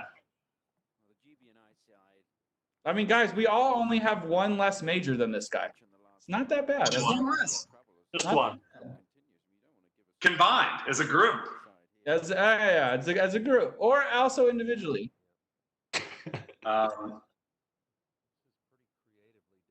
So Bear Down Skylar asked, does it matter where you play college golf, or is it a case that the cream always rises to the top? And I mean, obviously you guys were on one of the best collegiate teams of all time. Max, I'll open it up to you. Going through the process of picking a college, do you feel like it matters where you go? I mean, or do you feel like if you're a great player, you're going to make it, no matter where you're at? I think if you're a great player, you're going to make it. But I do think that where you go helps you become a great player. The reason our school became had such a great couple of years when we were there was because myself, Michael Weaver, Brandon Hagee all came in the same year. We all did not get into the college we wanted to play golf at. Yeah. I feel very fortunate that happened now. The next guy who was a huge part of the team, Joel Stalter, he was just a fiery guy. We didn't know much about, and he proved very quickly that, he is really good. And then Michael Kim was part of the very famous 2011 recruiting class, high school graduating class. So he's competing to go to colleges against Justin Thomas, Patrick Rogers, Ollie Schneiderjans, Emiliano Grillo, like all the studs of the studs. And so he ends up coming to Cal, and we all felt very lucky, because I remember the first time I met Michael was at the Western A, and we played a practice round. I'm like, holy cow, this kid's really, really good. How did we somehow get him? So for us, the reason our team became so good was because a lot of things fell in place. So if that wouldn't have happened, do I think it would have held us back from making it? Probably not, but I definitely think it helped to have. We got a little lucky there. Schools like Oklahoma State always seem to have the best guys, so I do think it matters a bit. But I'm curious to hear what Michael says. I thought we, as a unit, as a group, really pushed each other, and that's what I got out of college. So I'm not sure how you're supposed to know that unless you have other friends coming in at the same time. Yeah, for sure. I mean, to be honest, Cal doesn't have the best practice facilities or Metro Golf Links. We made the best of it. I still remember the short game matches that we had as a team. We were literally out there till dark for some of them, and I think we really grew as a team, as a college team, and more than anything, we pushed each other those 2 years, and I definitely feel like we became better players as the season grew on, even our second year. Yeah, Max, I always think when you're watching football, and they do the lineup reads during, the start of the game. And I mean, you're going to hear Bama, you're going to hear LSU, you're going to hear Texas, but I always love, hearing the small schools and maybe even the D2 colleges. I mean, you think about Hall of Famer. I mean, to me, a shoe-in Hall of Famer, Zach Johnson. I mean, he didn't go to Bama or Texas, and for every guy on the PGA Tour or every female on the LPGA Tour that went to a Duke or an Arizona or Arizona State or Stanford. I mean, there's a list of players that maybe didn't go to the most heralded colleges and still were able to do it. So, that's a break. Oh, yeah. So that was kind of our team's mantra, and like I was very fortunate that the guys kind of let me be like the old voice my senior year. But I just remember the first time, I wanted to go to UCLA and or Stanford, and I wasn't good enough to go to them. And I'm not like saying that any coach made the wrong decision, but I did do what I like to do. And I just remember following everybody who was my high school class that got into those schools. I watched, and I just wanted at some point, their coach to, whether he did or didn't know, I just wanted to be better than that guy. I remember Michael and I were sitting at in Vegas and UCLA, and Coach Freeman, who's a really good friend of mine, said, "How do I get myself a Michael Kim or a Max Homa?" And I finally, it felt like vindication. I looked at him, I said, "I wanted to go to UCLA more than anything, Coach. Like, that's on you." One of those types of things, and I felt like everybody on the team had that drive. And when you're around people with that drive, it's so special. And then you start like learning even more about the ins and outs. And I just remember the first time I went to Stanford, Michael's sugarcoating our practice facility. It was not nice. Like, we had an unbelievable short game area. Do not get me wrong, unbelievable. But we practiced next to the Oakland airport. It blew 50 miles an hour every single day I was in college, minus like 4 days. And the golf balls we hit were just your average golf balls. So the first time I go to Stanford, they have a practice facility that costs $10 million. It has anything you could imagine. It's better than any facility I've ever been to. And I just remember looking at it and being like, F these guys. Like, we're going to prove that, like, we don't need all that. And we're going to come for you guys, essentially. And I felt like because of all of us coming from the background of not going to the schools we necessarily chose, like Michael said, it's not like Cal's the number one most recruit type school. But we all had that chip on our shoulder. We were all really good, and we all worked really hard and pushed each other. It was like, all right, I don't care where I am. If I'm with these, 8 guys, 10 guys, we're going to be just fine. And I found that to be a huge point. So, yeah, I mean, picking your college is important, but some of it is going to be luck. If you're the person with the drive, and you're going to make it. But, it helps a lot to have Michael Kims and Brandon Hagees and Joel Stalters and Michael Weavers to help you do that, because it was highly, highly competitive. I'm watching a kid who never finished outside the top 11 for a year. You think that doesn't, burn at you a little bit? I want to beat this guy. This guy's the best. I have that guy on my team. Max, I never thought I'd say this before, and we talk a lot about basketball on our podcast. You're the Gilbert Arenas of professional golf. You're the Gilbert Arenas of if you'd have had a number to wear, you would have worn 0. I think that's where you just followed up. There are some things that me and Gilbert don't do the same, I gotta say. Good. You know what? And that's a very good thing. By the way, that was a dirty putt by Rogers that he almost just I'm talking, he had the worst run of luck. He had the worst run of luck ever for this thing. He hit the plastic. Oh man. I was just about to say something and I blanked out. It's all right. It happens, guys. Hey, Max, I have a question. And Michael, I want to hear your thoughts too. Brian Mark 102 said, who do you think has had the best collegiate golf program? I'm going to go with men's here since we're watching the Walker Cup and you guys obviously are male. What do you think the best collegiate golf program in the last decade is or has been? Oh, I mean, I don't know about the last decade. Georgia was really good while we were there. But Oklahoma State, to me, when I think of college golf, I think of Oklahoma State. I just remember walking through their clubhouse at their, private golf course that they have next to their private airport that they fly out of. And I just remember my coach's office, Coach Dez at Cal, had everybody's framed All-American letter. If you burn All-American, he put it up on in his office, and it would fill up like this much and this much space. Like, walk down a hallway at Oklahoma State, and there's just I mean, you could fill my house with all their All-Americans, and it was intimidating. But it just showed that like their program has, whether their teams have all won, obviously nobody can win all the time, but the players they produce, which is essentially the goal of college golf, it's a little different than I guess football, where national championship is the most important thing in the world. We had a very successful program, in my opinion, while we were there, because we've produced a lot of great professional golfers, and like that's the point. So that's kind of how I look at it. And you got a ton of people from Oklahoma State. You have two of the best young guys in the whole world right this moment from the same golf team. Yeah, I mean, for me, Oklahoma State definitely. I think University of Texas is definitely up there. They won nationals my freshman year, and Jordan Spieth should have been on this team. He just decided. Yeah. Decided to win the John Deere. Yeah, busy winning tour events. I think UT, Oklahoma State, all the UCLA, all the kind of the typical. Oh wow, what comeback? He missed. That would have been a decent 4. Yeah. You can't believe it. I was just about to make a joke, Max, that wow, he didn't hole it. The first one. Yeah, he almost holed it. Sounds about right.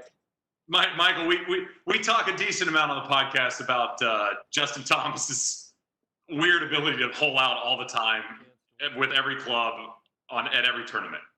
I've never seen anything like it.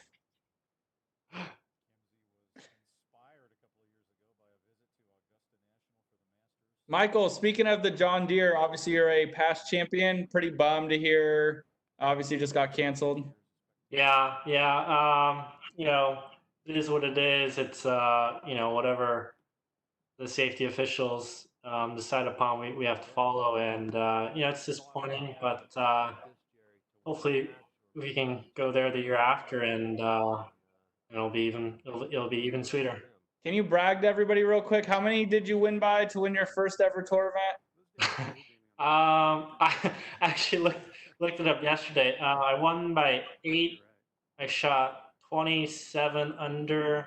And that's a touchdown and a 2-point conversion if everybody was doing the math.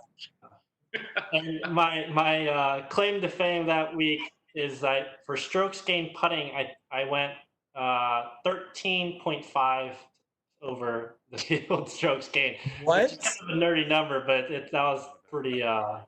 It's a pretty good week for putting. What? I didn't know that was possible. That's gross. I remember waking up the morning you had Sunday, you had a chaotic week because of the rain. I remember waking up Sunday nervous for you. You had a 3 or 4 shot lead going to the final round. I'm like, oh man, I hope he can put together a round, whatever. And I think he started like birdie, birdie, birdie. I'm like, all right, I'm gonna turn the TV off. I think he's got this one. Yeah, I mean, the main thing for me that week dealing with nerves was on the golf course. I was actually felt pretty comfortable. I was playing well, obviously. But it was kind of in between. I don't know what it was like for you at the Wells, but I remember I have no problem sleeping at all times, but I only could get 3 or 4 hours of sleep. You're a good napper. I could only get like 3 or 4 hours of sleep during the night, and I woke up middle of the night and just could not go back to sleep because I was so nervous.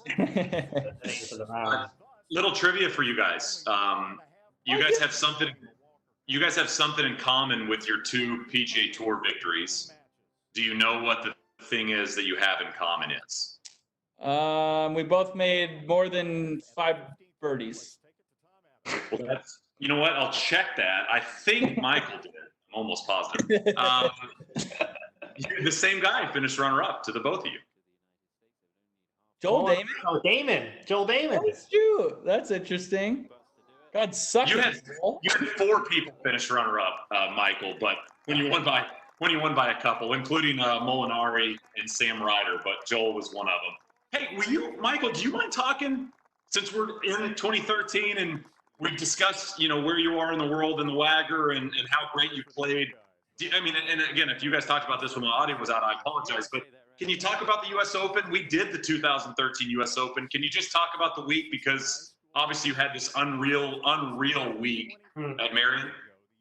Yeah, it's crazy. I mean, it's disappointing that it's my only U.S. Open still that I played it.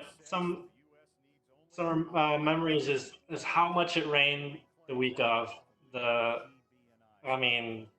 range, the parking lot, everything was soaked. But it was crazy. I remember playing the practice round, and I was like, oh my God, this course is so hard. The rough, if you're in the rough, like, thank God there are volunteers. I swear you could not find a single golf ball without the help of volunteers who's like risking their lives. They're like sitting like right where everyone's getting it to help you find it. And I remember the Monday of, they do the live from the U.S. Open. I remember watching the telecast, and Brando Chambly is talking about they're going to shoot 62 on this golf course. And I just walked off the golf course, and I'm like, oh my God, if these guys, this is my first professional event ever, these guys are that much better than me. I was like, I'm happy if I break 90 on this golf course. These guys are gonna shoot 62 here. I'm like, man, Michael, I said to a T the exact same thing you just said. I remember that day, and I said, if people are gonna do that, I am not supposed to be playing professional golf. Yeah, I was like, if guys shoot 62 on this golf course, I've got no chance as a professional, because I'm playing as good as I've ever played in my life, and I've got no chance. But luckily it didn't work out that way. And I actually think like the U.S. Open got lucky that it rained that much, because otherwise I don't know how they would have. Yeah, it would have been a little difficult. Yeah.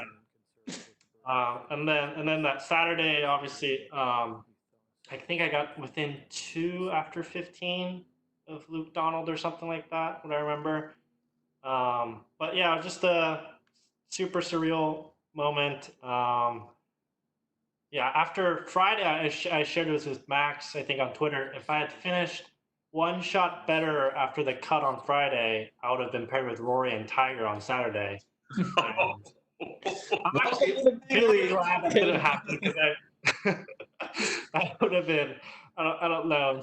Instead I got paired with Bo Van Pelt and Jeff Ogilvy on Saturday. Similar galleries. A little calmer with the galleries. Similar galleries.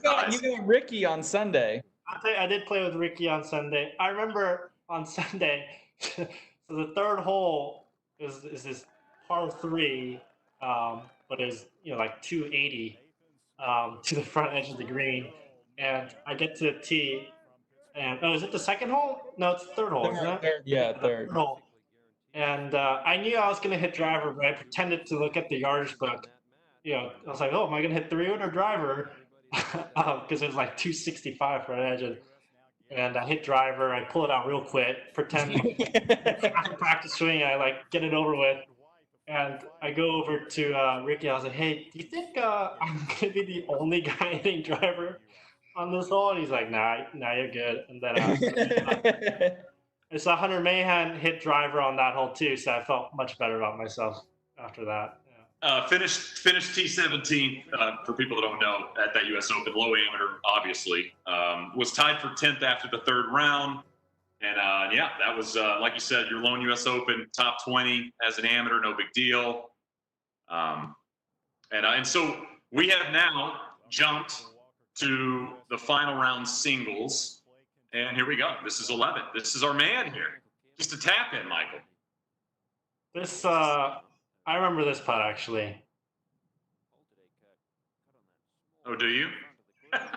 I saw this for 2 years, just every day of my life. Every hole, every day. Just right in the middle, perfect speed. Johnny Miller said that you have the best putting stroke he's ever seen. Did you know that at Marion? He said that? I did not know that. He said, yeah, it's the best putting stroke I've ever seen. And Johnny has never exaggerated anything. No, that's not his style. Hey, so they didn't show my hole in one, just got pointed out. You know, I was really excited. have you ever seen it? No, what did I do to the USGA? Well, there can't be footage then. There can't be. There's got to be. No, I did see it because it made Sports Center. The only time I've ever been on Sports Center, it made Sports Center. I remember that. You didn't make Sports Center when you won Wells Fargo? Well, I meant, sorry, top 10 plays or whatever. Okay. Because your reaction was, that reaction's one that would make a highlight package for Sports Center. Well, I guess, dude, look at Neebs was 6 up to 9. Oh my gosh. So basically, Nathan just clinched it by doing Dormy. He guaranteed a half, and he clinched the Walker Cup just there, which was pretty cool because this year was the first year that we mandated 2 mid-ams right to the U.S. team. He was one of them. He was like I said, he's going to be a Walker Cup captain at some point. A lot of people didn't like the decision to do the 2 mid-ams, but like I said, when we had those 2 guys, it wasn't. I don't know why anybody was complaining. They should be on every team forever. Look at that. Nathan be able to. Champ. Yeah, the guy is unbelievable at golf, and to see him get to clinch the point, and see the relief and the I don't know. Nathan's one of the all-time greatest people in golf, and it was cool that he got to do it. I think that what I understood after this tournament is how important being the person that clinches the point is. I think that's a very underrated feeling. So it's cool that he got to do it, in my opinion. Hey Max, I was going to bring this up later, but I was thinking about this the other day. You were talking about him a shoe-in to be a captain eventually of the Walker Cup. And captains typically are kind of your lifelong amateurs, right? I mean, they're guys that have gone through that professional amateur circuit where, they played in a whole bunch of mid-ams, played in a whole bunch of U.S. amateurs, played in the 4 balls and all of the, there's so many of these great amateur championships that maybe people don't even know about. I was wondering, considering how that quote-unquote professional amateur isn't as much of a thing as it used to be, I'm wondering if it's going to be harder to find captains. So my question is, would you be pro somebody like you, who's at your age right now that played in a Walker Cup, or let's say a Justin Thomas, or a Rogers who played in a couple of Walker Cups? Here we go. Just make me captain after this. Go his way. How about this? Oh, they did the fake noise, so it sounds like I hit a driver. I was like 4 down, I think. Past the flag, all the way back and in the hole. Tough to halve the hole when your opponent makes a hole in one, Kurt. You got that right. We saw it at the Solheim Cup with Eleanor. That was real classy reaction, Max. So I turned around, I screamed, I high-fived somebody in the crowd, I high-fived my caddy. We started walking. I just remember in my head saying, act like you've been here before. It didn't work because I'd never been there before and I was getting my butt kicked. To your question though, yeah, I am. I'm pro kind of any. Listen, I understand the history of the Walker Cup is it's about amateur golf, right? That's why we did the thing with the mid-ams. Like it's about mid-am golf as well. It's about the lifelong mid-am or the lifelong amateur. However, we've all been amateurs. We've all gotten to experience, or at least in this small sample, we've all us guys got to experience Walker Cup. We have experienced USGA events. We know what amateur golf is like. I'm a little biased because I'm on this side of the line here, but I respect and appreciate and love amateur golf. So I don't see why it would be a huge detriment. Now, if you have the option to have somebody who has been a lifelong guy like Nathan, I mean, go with him. But as the times have changed a little bit, I think it would be cool to see here and there, somebody who did play some professional golf, because I'm sure Michael feels the same as I do. I very, very much appreciate the Walker Cup. Like it means a lot to me, and amateur golf in general does too. It was a huge part of my life. It's taken up, over half of my golfing career. Absolutely. Yeah, when Nathan someday becomes captain, I would love to see how many tour players show up to support, because he's been on the team with so many guys that are playing now. And I think one of the reasons why the President's Cup they played so well this year was because Tiger was captain, and all these guys looked up to Tiger, and having Justin maybe a little later in life, guys from the younger generation are going to look up to him, maybe not as much as Tiger, but to a similar effect, to where I think I don't think it'd be a problem at all. Yeah, I was just thinking about it, for you guys. I mean, as we know, amateur golf, it switched a little bit. I think if you look at some of the Walker Cup teams in the 80s and the 90s, you had a lot of that Buddy Marucci type of guys that were great players, 40-year-old great player and late 30s and mid 40s even. They were playing in these Walker Cups. Now, the teams outside of the mid-ams and make it, the Hagestads and the Nathans, you're seeing mostly 19, 20, 21-year-olds make up these teams.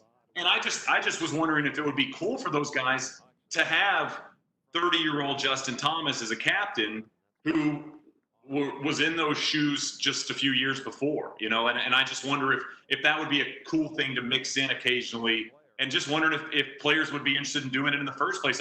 Max, if somebody came to you tomorrow and said, hey, we want you to be the 2021 Walker Cup captain, would that be something that you would be interested in consuming your time? Or, is that something that might, kind of get into your scheduling as you try to play professional? No, I think that'd be a no doubter. Like, yeah, hell yeah, I'll be captain. It's just very cool to be able to represent your country in anything you do. And something like this, I think it'd be awesome to see, the young guys and maybe not mentor, but lead them to their best golf for the week as someone who's been there before. And if there's, maybe guys who are older, the mid-ams that make it, I think it'd be cool to, honestly be able to learn from them, but also be able to share a different experience that I've had. I've been, like I said, we've been on both sides of the line here. I've been an amateur, I've been a pro. Michael and I both had, some success as professional golfers.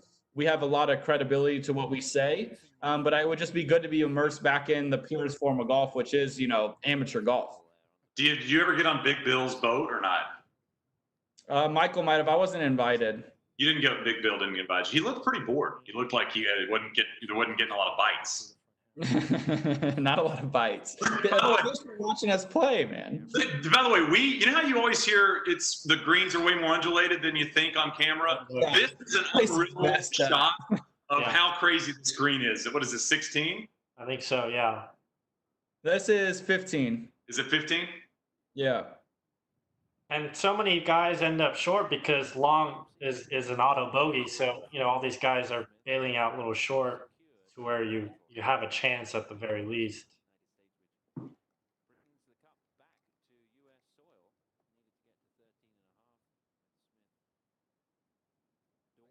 He's very good at golf. I know amateur and professional gets construed here or there, but this man can golf. I should have known where he hit it before I said it, but whatever. He's still good. He's still good. Up there because he's worried the ball's gonna fall back. He's gonna roll 80 feet back to his feet. Yeah. Max, I'm so pumped they showed your ace, dude. I'm pretty amped, man. I'm not gonna lie, especially because I lose. Like, the only time I'm on TV in this thing is I lose pretty badly. So it felt good. I do remember. Pull the screen. I do remember after Nathan finishes this whole, or after Nathan had clinched moments prior by having or by going to Dormy, JT, I think Michael Kim, maybe Weaver, and somebody else came up while I was on 11, and they're all jumping up and down, and I had realized we had just won the Walker Cup. And I remember I have X amount of holes left, so I asked my walking official if I could concede the match because I wanted to go, I don't know, partake in some drinking. Get the day drinking in before the night drinking. And he said, no, for good reason, the Golf Channel wants this to keep going. And I remember being a little fast and loose with my gimmies I was giving the guy, just a little. He would have beaten me anyways, but I just remember being like, just let's go. I could smell the adult beverage, from here. I need to get a move on. You remember when the match play, when the Dell match play went to the group stage to start about 4 or 5 years ago? I was working that event in Austin, and I went up to a fairly known European tour player, may or may not be highly ranked in the world, who had lost his first 2 matches, and he was playing the 3rd match against a friend of his. Also, this is here for part to win the Walker Cup, is what you just saw in the graphic. And so I went up to him and I said, you guys are playing today. They both were 0-2. So neither had won a point. They were both out of the match play, no matter what happened. And I said, what's the plan today? It was blowing like 30. And the highly ranked European tour player told me that everything inside of 10 feet was going to be good. And we've already talked about it. He said, we're going to give everything inside of 10 feet and get off the golf course. That would be so fun to be just watching golf for like one of the first times and not know the ins and outs and be like, wait, what? What are they doing? Why is nobody putting? Why are they high-fiving? This seems like a real friendly sport. I hope nobody had money on that match. That would have not been good. I was wondering, yeah, that could have been one I could have, if I would have been a person that liked to tip people off, but not my style. So there it is. So that wins the cup, but you're still out on the golf course, and there's a lot of matches still on the golf course. Yeah, Michael's probably on 18 at this point. No, I think it shows I'm at like 13 or 14 Oh, now. okay, so maybe you were. Okay, maybe you were. I remember seeing you, but maybe it's because you win after, or you win quickly. Can't remember. This stuff goes by really quick. I mean, we prepped this thing for like 6 days, and the golf tournament's over in 2. Like it's 36 2 days, and it's over. It's very odd how fast it goes. How fast the whole week goes, you're saying? No, just like the actual event. We practiced around Monday. Tuesday got rained out, but like Wednesday, Thursday, Friday, and then you play Saturday, Sunday, and it's over. Like just the tournament rounds are so quick. It just like the tournament itself is a blur. Oh yeah, so you group in front of me. Do you make a push here? Yeah, I make it to. Well, I won't spoil it. It's not as bad as it looks like it might be. I hang in there. See, P-Raj was what everyone was rooting for him, man. The guy got a point, and he's in this last match against Moynihan, who has just been playing awesome. He just like couldn't beat him. If you are enjoying this and you think you want to watch more of these, first of all, thank you.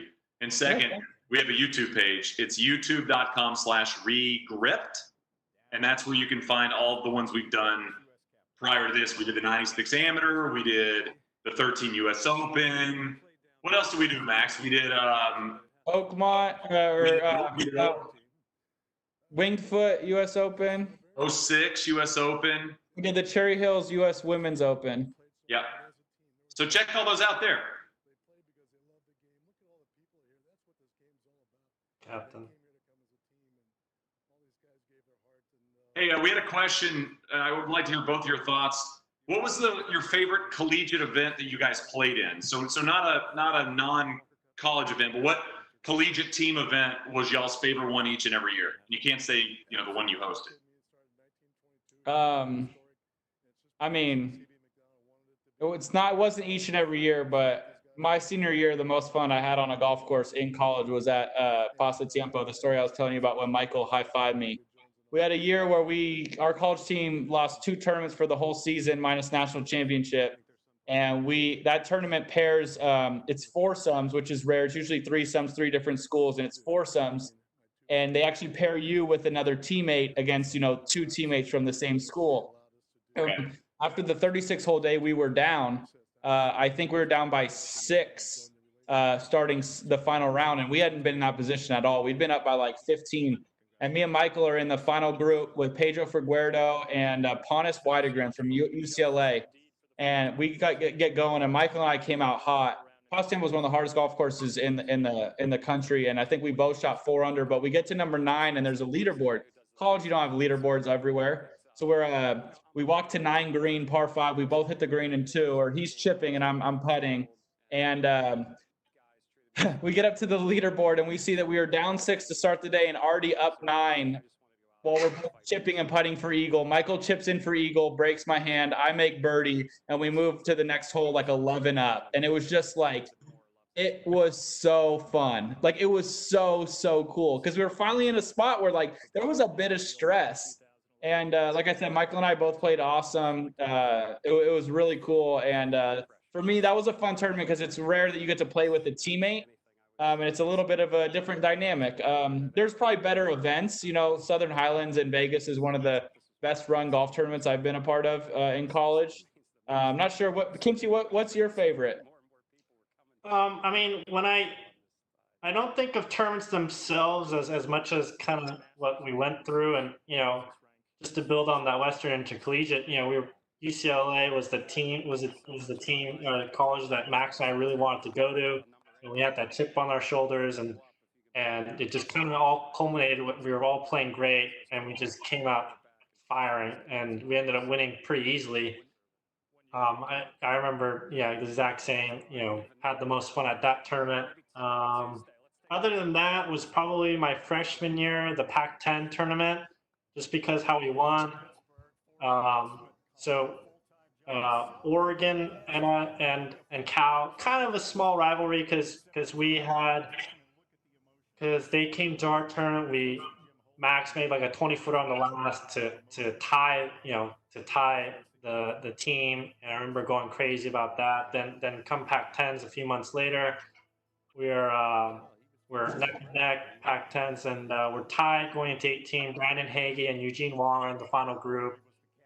Eugene Wong hits it to like 3 feet, and Brandon Hagee hits it to like 30 feet, and Brandon makes the putt like up and over a ridge, and we go crazy. That was the first time I blacked out in celebration. We all go crazy. We go into a playoff, which ended up taking like two or three holes or something, and we ended up winning. Those 2 tournaments are probably the ones I remember the most. And that was to the whole chip on your shoulder point.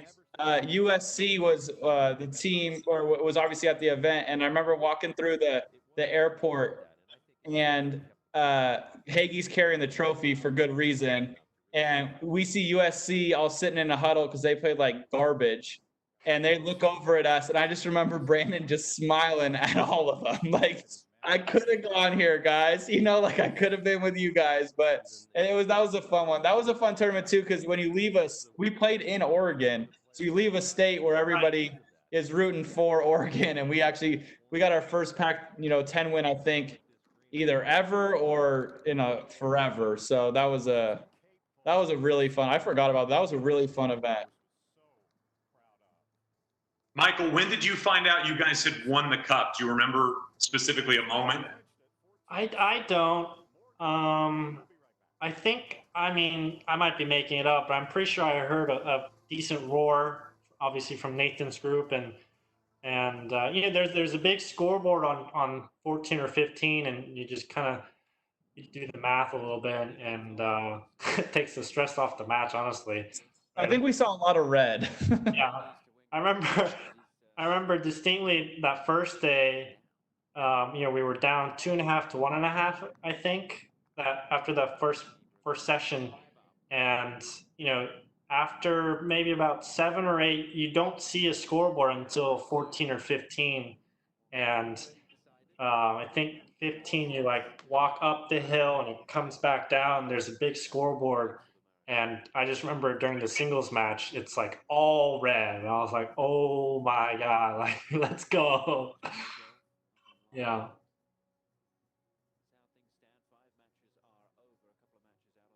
Yeah, you guys had a decent Saturday afternoon. You guys 6.5 to 1.5 to take that 4-point lead, like you said. Not a great start. I mean, you're down just a point after the morning foursomes there. Max, I know you mentioned this being one of your favorite weeks of your life in terms of golf.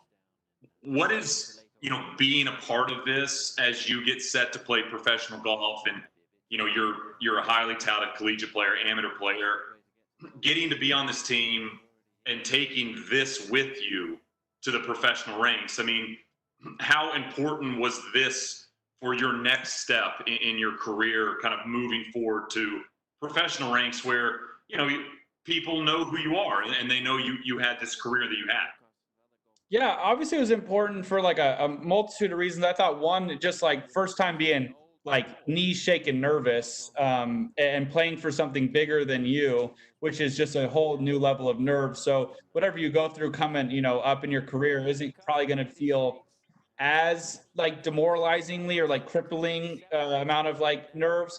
I remember I played my first professional golf event, PGA Tour event, like right after this, and I just came in with a lot of confidence because we had just won. I had played well, and I ended up, you know, getting ninth at the Fries. So it just like kind of eased me into it. I felt like we were on top of the world, and that's a bit, you know, naive because it's just amateur golf. But I also learned like our team was stacked, and you know, it's always hard to say who's going to be great and who's going to be okay. But I thought there were some people on that team who did turn out to be what we like, you know, what you would imagine they would be. JT, P. Raj, Michael Kim, like some people you're like, these people are going to win on the PGA Tour, like just, and you know, they're going to be the mainstay. So it was nice to like be able to match my game up to theirs for like we were together a week of golf, basically, sometimes 36 a day. And it just built a little confidence with myself. I was fortunate to have such a great college team that I got to do that every day of, you know, for like 4 years. But it was cool to then branch out, see that, you know, the Alabama team was always, you know, like one that we would have to think about and talk about. And it was cool that we all got to be there. And I felt like I gained a lot of confidence just being around great players and thinking, all right, like I feel like we're all kind of in the same, you know, echelon of golf right now. So yeah, you transition into your professional career and you have that to hang your hat on. And, you know, people know about the Walker Cup. You say you're a Walker Cup, you gain a lot of respect, I feel like, with people who may not know you.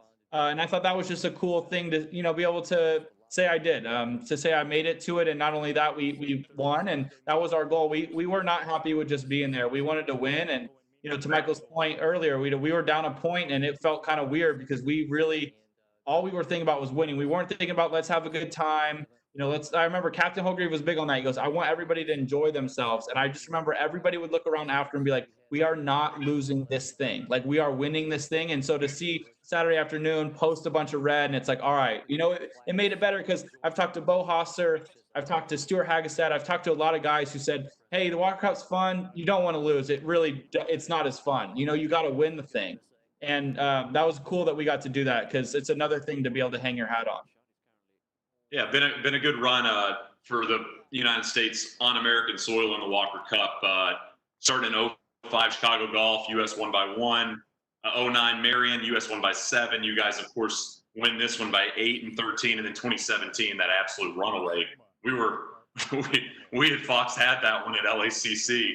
United States won by 12, and it was just one of those. There. Yeah, it was the first time I ever met you was there. Yeah. A golf course that you also hold a record on. Something kind of consistently, or maybe you should be a Walker Cup captain. You know all these golf courses.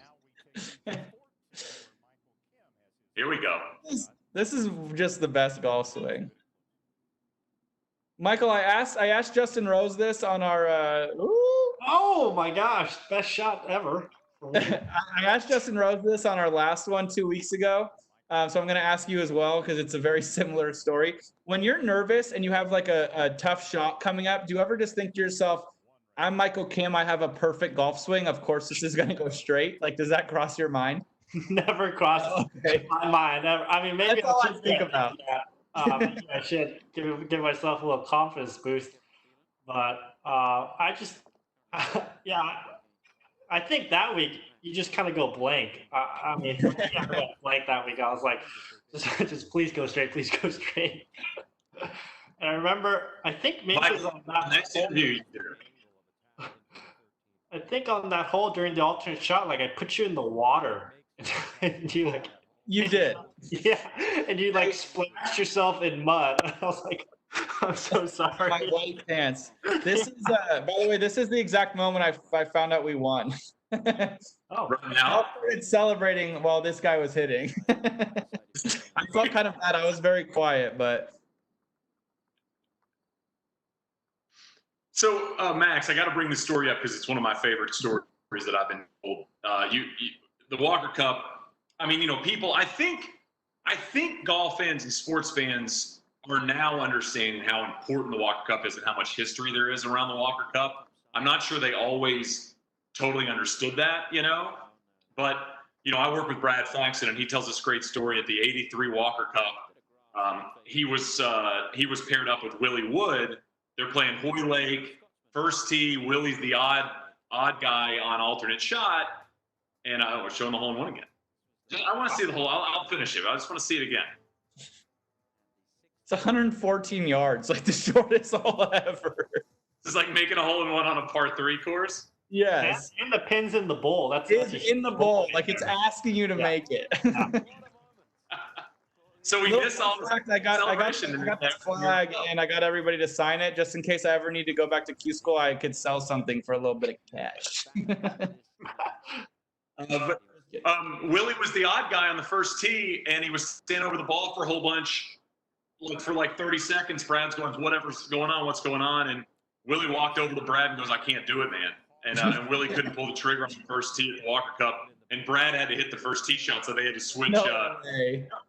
They had to switch. Yeah, they're Hoy Lake. And the best part was Brad said they birdied 4 of the first 5 holes and won the first 5 holes. Of course. Michael, did you hit the first tee shot? Huh? I think you hit our first tee shot in the alternate shot. Yeah, because you were evens, I was odds, yeah. Okay, yeah, because I remember you you were just asking me what number I wanted in, and I'd never been so specific of I really need a full number.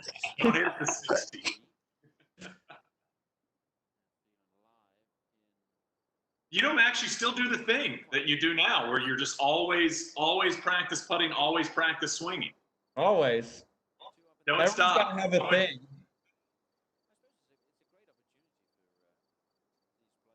So you found out you won here, and now you're trying to still stay focused. So about 30 seconds prior, to ask the guy, "Can I just concede the match?"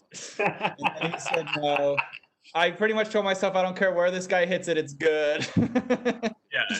Then he helped me out by hitting it to a foot. You did the Kepka shirt arms thing too. I like that. Well, I was going to mention this. So RLX and Polo make some very small shirts. And at the time, I actually used to be fairly buff. I was in the gym a lot.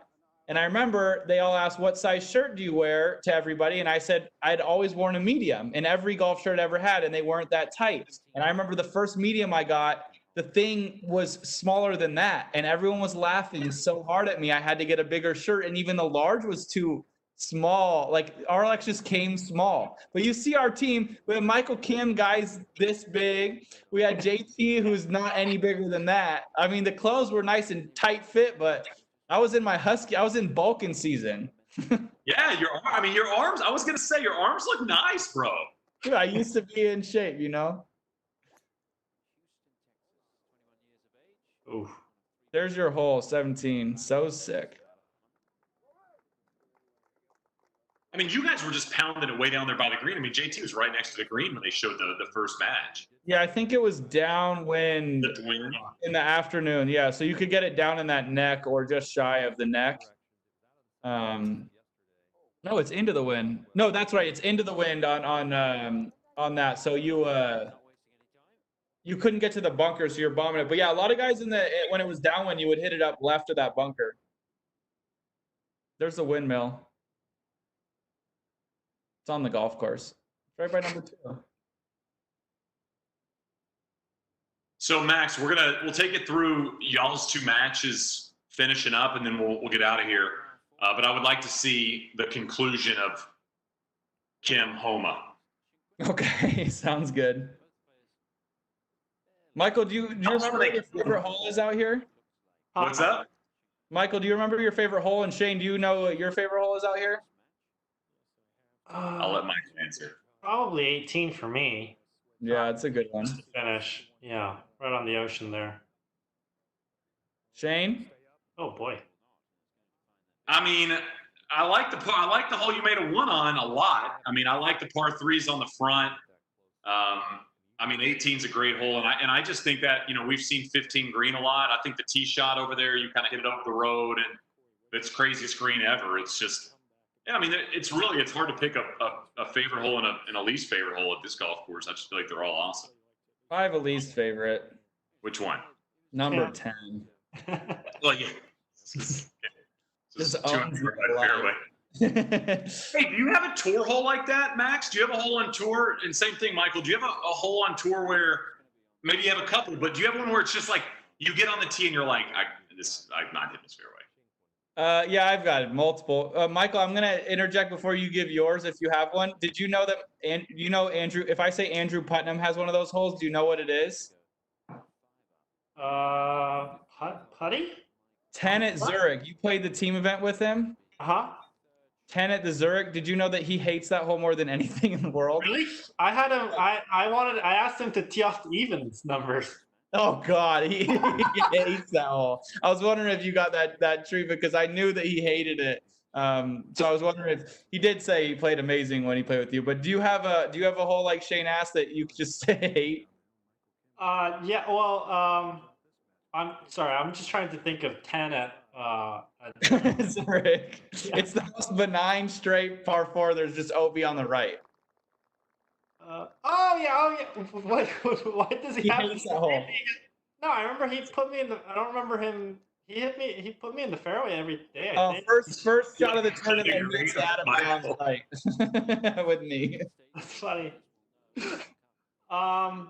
The hole I hate the most. I had one in mind. Then this isn't on the PGA Tour, but Victoria National 18th hole web.com.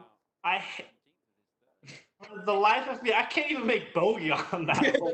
Let alone par, I can't make bogey on that hole. The last 3 holes there, they own me.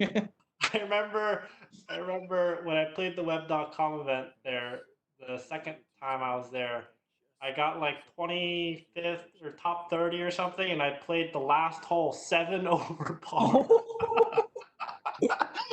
That's pretty good. Max, what was yours?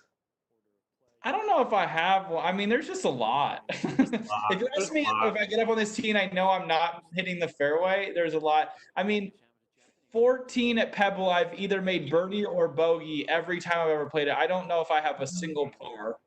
I don't know. There's a lot, bud. There's a lot that have crept in this old brain of mine. How far do you have to hit it right on 14 at Pebble to find the fairway? Is it like over the chimney right? But then if I just hit it in the left bunker like 50% of the time, and I have to lay up, and then you have a 6-iron into the smallest green on the planet. So being like one of my favorite golf courses in the world, Pebble, it really is. That is my least favorite hole design in the history of golf. They're like, oh, we fixed the green, and I'm like, okay, like, why'd you stop early? Like, keep fixing it. Did you have to get off the course at 5? Like, we gotta go in here. It's not even close to done.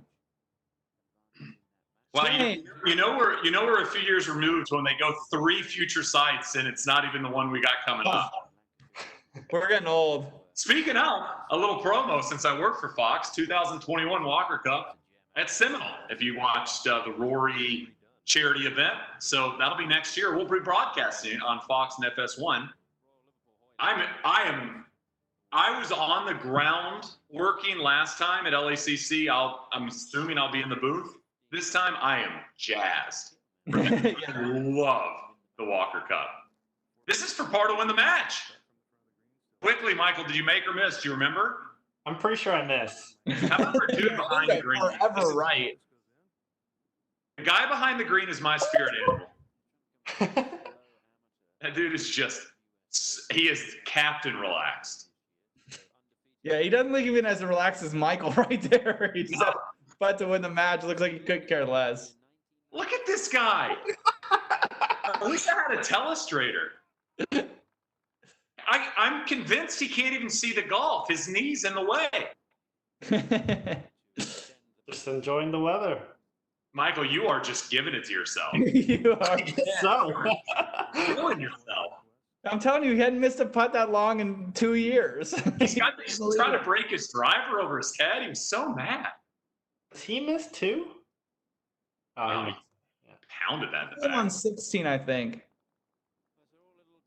There's some demoralizing looks in golf in different instances. There is no demoralized look worse than when your opponent's dormy and you're just like, I got nothing. I'm just There's no dormy 3 is just pain. You're like, maybe I make 3 birdies, but you know in the back of your head you're not, you know. It's like when you're missing the cut and you're like out of the cut line by 4 with like 9 to play, and you've already somewhere in your brain been like, okay, I missed it. I'm going home. Like it's okay. I've like done the cycle of I'm gonna be all right. And then you birdie 10, and you're like, well, well, and then you like par 11, you're like still not out of it. Then you double 12, and you're like, why did I let myself be happy? Like why did I let myself just like have to test it again? I just want to get out of here. We had a question from Bear Down Skylar Max. I think this is more specific to you. Over the week, total birdies for the week, or adult beverages after the win? No comment. Okay, perfect. I was just wondering if it was alternate shot. It was alternate shot. Okay, it's tough to make a lot of birdies. And I think it did turn into like alternate shot later as well. And we have another question. Aces made throughout the week or drinks consumed? I mean, I had more than one. Close. 6 and 5. Barrel victory. Get drummed. I think that summer, Jordan literally lost to like 2 people the entire summer. Is that right?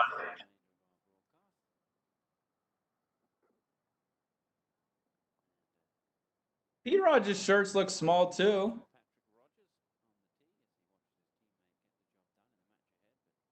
It's kind of an Adonis golfer. Like, isn't he like 6'4"? He just started getting into working out, and I remember that week he was asking me about working out or whatever, and I told him I'd do like the deck of cards push-up thing where you flip a card and whatever the number is, you do how many it is, and you pick out like 30 cards. I mean, really strong people probably do the whole deck or 2. But we would do it in the room, and I just remember the next time I saw him, like a year later, he was enormous. You're like, do you just carry the cards with you everywhere? Like I don't do it every single after every 18 holes or 9 holes. Like you have He's like Burn from Rounders. He just always has a deck on him. Exactly. He also got the longest legs in the world. And while you guys are doing the cars, me and JT are like, what y'all doing there? Good. How good is this? Whew. He's a pretty good golfer. My gosh.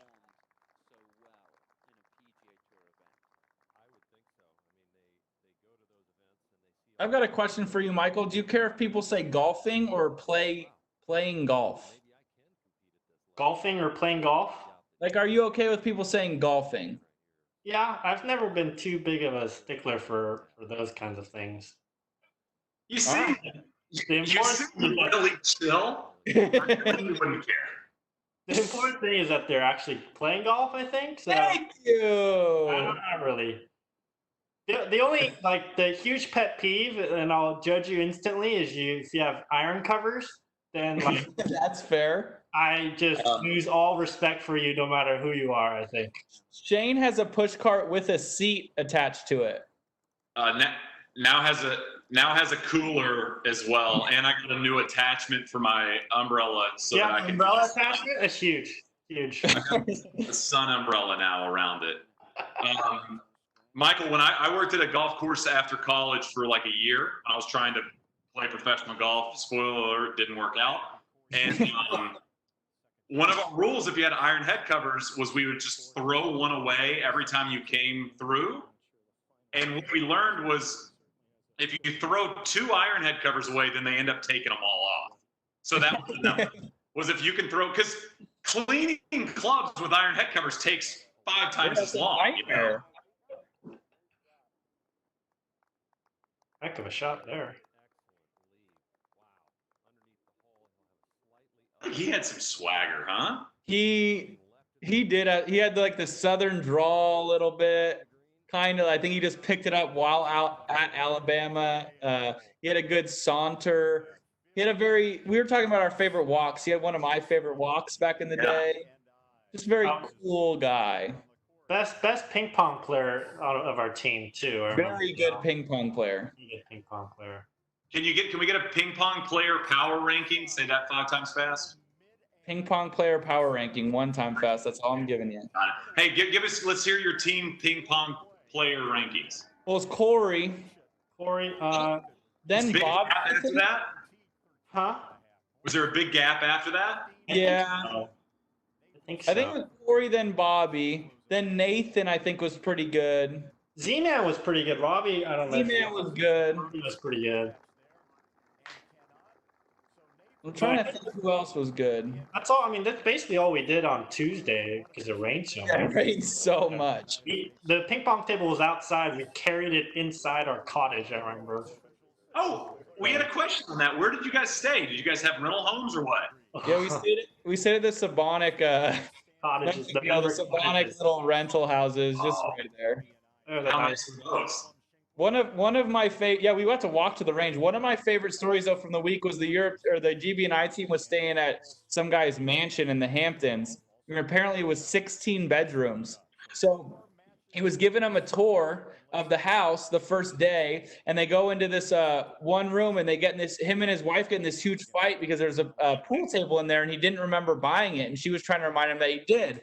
And then they get to another room shortly after, and one of the players goes, "Wow, I really like this room." And he goes, "Yeah, like me too." And he said it with kind of like an interesting, like, exclamation. And the guy's like, "Well, what do you mean?" He goes, "I don't think I've ever been in this room." I was like, "Welcome to the Hamptons, boys." This is nice. This is nice. Great wallpaper. Yeah, we had a sweet little setup there.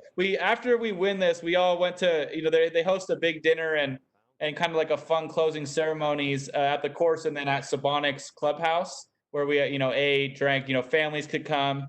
And then we had a nice short walk back to the cottages. Someone got a haircut that night. A couple of ran into the door. Broken. We all signed Robbie Zalznick's head. Nice. I have pictures no one will ever see on my phone. Oh, there you go. Congrats. Oh. All right, Max, we'll take you through, and we'll see if they show you win, and then we'll get out of here. I don't win. I'm sorry, if you finish. Yeah. If they show me win, something's wrong. I asked the USJ to edit the film. Just put my foot on that, buddy. It's you with the Wells Fargo win. It cuts back to the red, white, and blue. Yeah, Cisco, you guys have done a lot of great stuff for us. Just maybe add one more to the list. It's our last one. Make me look like I won. I kind of won last week's or 2 weeks ago when Justin Rose won the whole Homa connection. So I'd like to win the Walker Cup. I'd like to win my last match. Oh man, I really want him to make this because that first putt was not great, and that's the back off. A lot of people, my gosh. I'm gonna say the age demographic for fans. Yeah, a little on the high side. It takes you 70 years to be able to afford a house in the Hamptons. Yeah, at least 70 years. That's a bummer. That's a bummer of a 3-putt. So Max, like you said, you lost your singles match, and I know you're concerned with the team and the team winning. You know it's over. The cup's over. You're a competitive guy. Is there any disappointment in not, winning? Oh, should we listen? Let's listen real quick. Let's listen. This isn't an individual pursuit this week. What were you thinking all day as you saw what your team was doing on the scoreboards?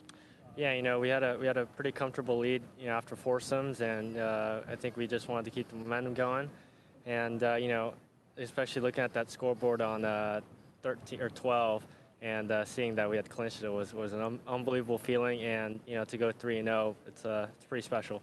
Had GB&I got off to a better start in singles, you were positioned in the singles matches in what would have been a very key match. Was that flattering that Holdcreef put you in that position? Yeah, of course.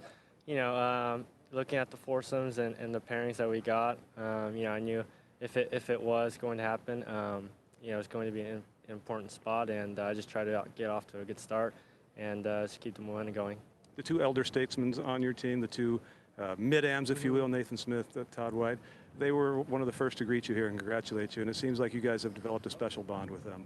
Yeah, really got to know them well during the practice sessions here, and also, we played a lot of amateur tournaments together, so, we just got off to, we just got to know each other really well, and it's been good. It's been great. Well done. Enjoy it, and then get back to your academic work. Thank you. Congratulations. Just would have been an epic answer if when asked about the captain putting you out there, if he'd have just looked in the camera and gone, "That would have been nice if they'd have put us out early first day." Stared right in the camera. We felt comfortable. I got stat. You want a stat, Max? Yeah, I want a stat. Walker Cup singles play. This is a Justin Ray 15th club stat. Shout out to Justin, who's done a great job throughout all of these regripped. Since the 2009 Walker Cup, singles points, USA 67, GB&I 41. So singles seems to be kind of where you guys are running away with it, I thought a big reason we played so well this Walker Cup was, and there was a lot of emphasis on it, and I think that was a big part, was we got to be better alternate shot. The Ryder Cup struggles with alternate shot. There is no best ball. There is no 4-ball in the Walker Cup, and we grinded alternate shot every day. I rarely played my own round of golf at National Golf League. It was almost always with Michael. And I felt like we all were very close. We all got to really know each other's games. But, when you have 6 guys from 2 colleges, it's quite easy to pair. Justin Thomas, Patrick Rogers, two super close friends. Bobby and Corey would play a lot together. Me and Michael would play a lot together. Just very comfortable pairings. And we really played well that, that Saturday or Sunday morning of alternate shot. I thought that was a huge, point of emphasis that paid off because, we had known in general our singles play did, seem to have a pretty good track record. And so to see us finally pull something out with an alternate shot felt good because we were focused on it. That's what we wanted. That's what we wanted to prove, that America could play some good foursomes golf. Yeah, I remember even after all the practice, I still felt awkward out there not being able to hit all the shots. It's just hard to get into rhythm in foursomes. And, we had been doing it all week long. And during practice, it felt fine. But, once the pressures of the tournament kicks in, it's a whole different ballgame. We had based almost our entire strategy on what holes we were going to tee off on the fact that you couldn't get up the hill on 16. Do you remember that? I do remember that.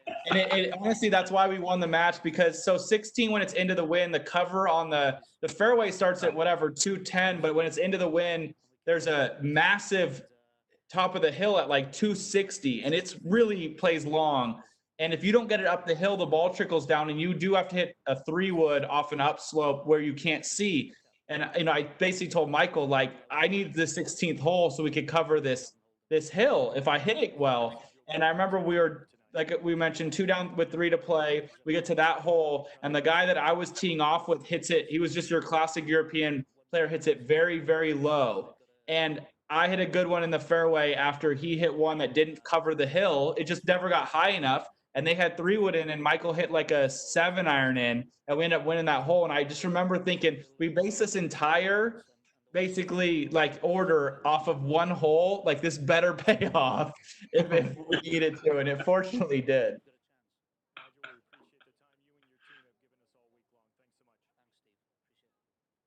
As we kind of wind down, Michael, just wanted to get your thoughts, just kind of wrapping up the week and, playing on the Walker Cup, getting a chance to play with so many of your teammates and just getting a chance to kind of look back on it over the last couple hours. Yeah, I mean, all amazing memories. You know, remembered some stuff that I'd forgotten about. It was fun to be with you guys, and hopefully we'll get to see a few more of these in the future. For sure. Well, we appreciate you joining us. Thanks for sticking around for so long. We'll let you hop off. Max, I'll save you for a couple more minutes as we kind of finish up our regrip series. But good luck the rest of the year, Michael. And like I said, thanks for sticking around. You're easily our MVP of guests. I mean, nobody. Yeah. I told him 5 to 10 minutes, and he gave us the whole time. So thank you, Michael. Happy to do it, Hey, guys. Michael, what's your social media handle people can follow you on? It's mskim714 on Instagram and MikeKim714 on Twitter. Awesome. Follow Michael. Thanks, buddy. I appreciate it.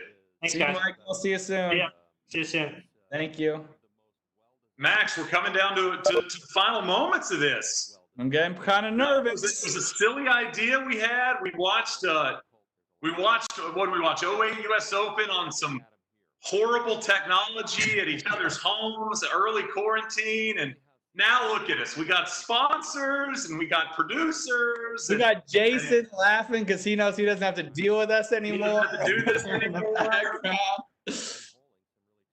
It's been fun. I mean, we what's been cool is, I think, for me at least, is kind of highlighting some of the stuff you've played in over the years. I know the 13 US Open in terms of how you played maybe didn't go the way you wanted it. So on the other hand, you know, I mean, this has got to be cool to kind of relive and get a chance to see, you know, a memory that probably stands out in the things you've done over your career.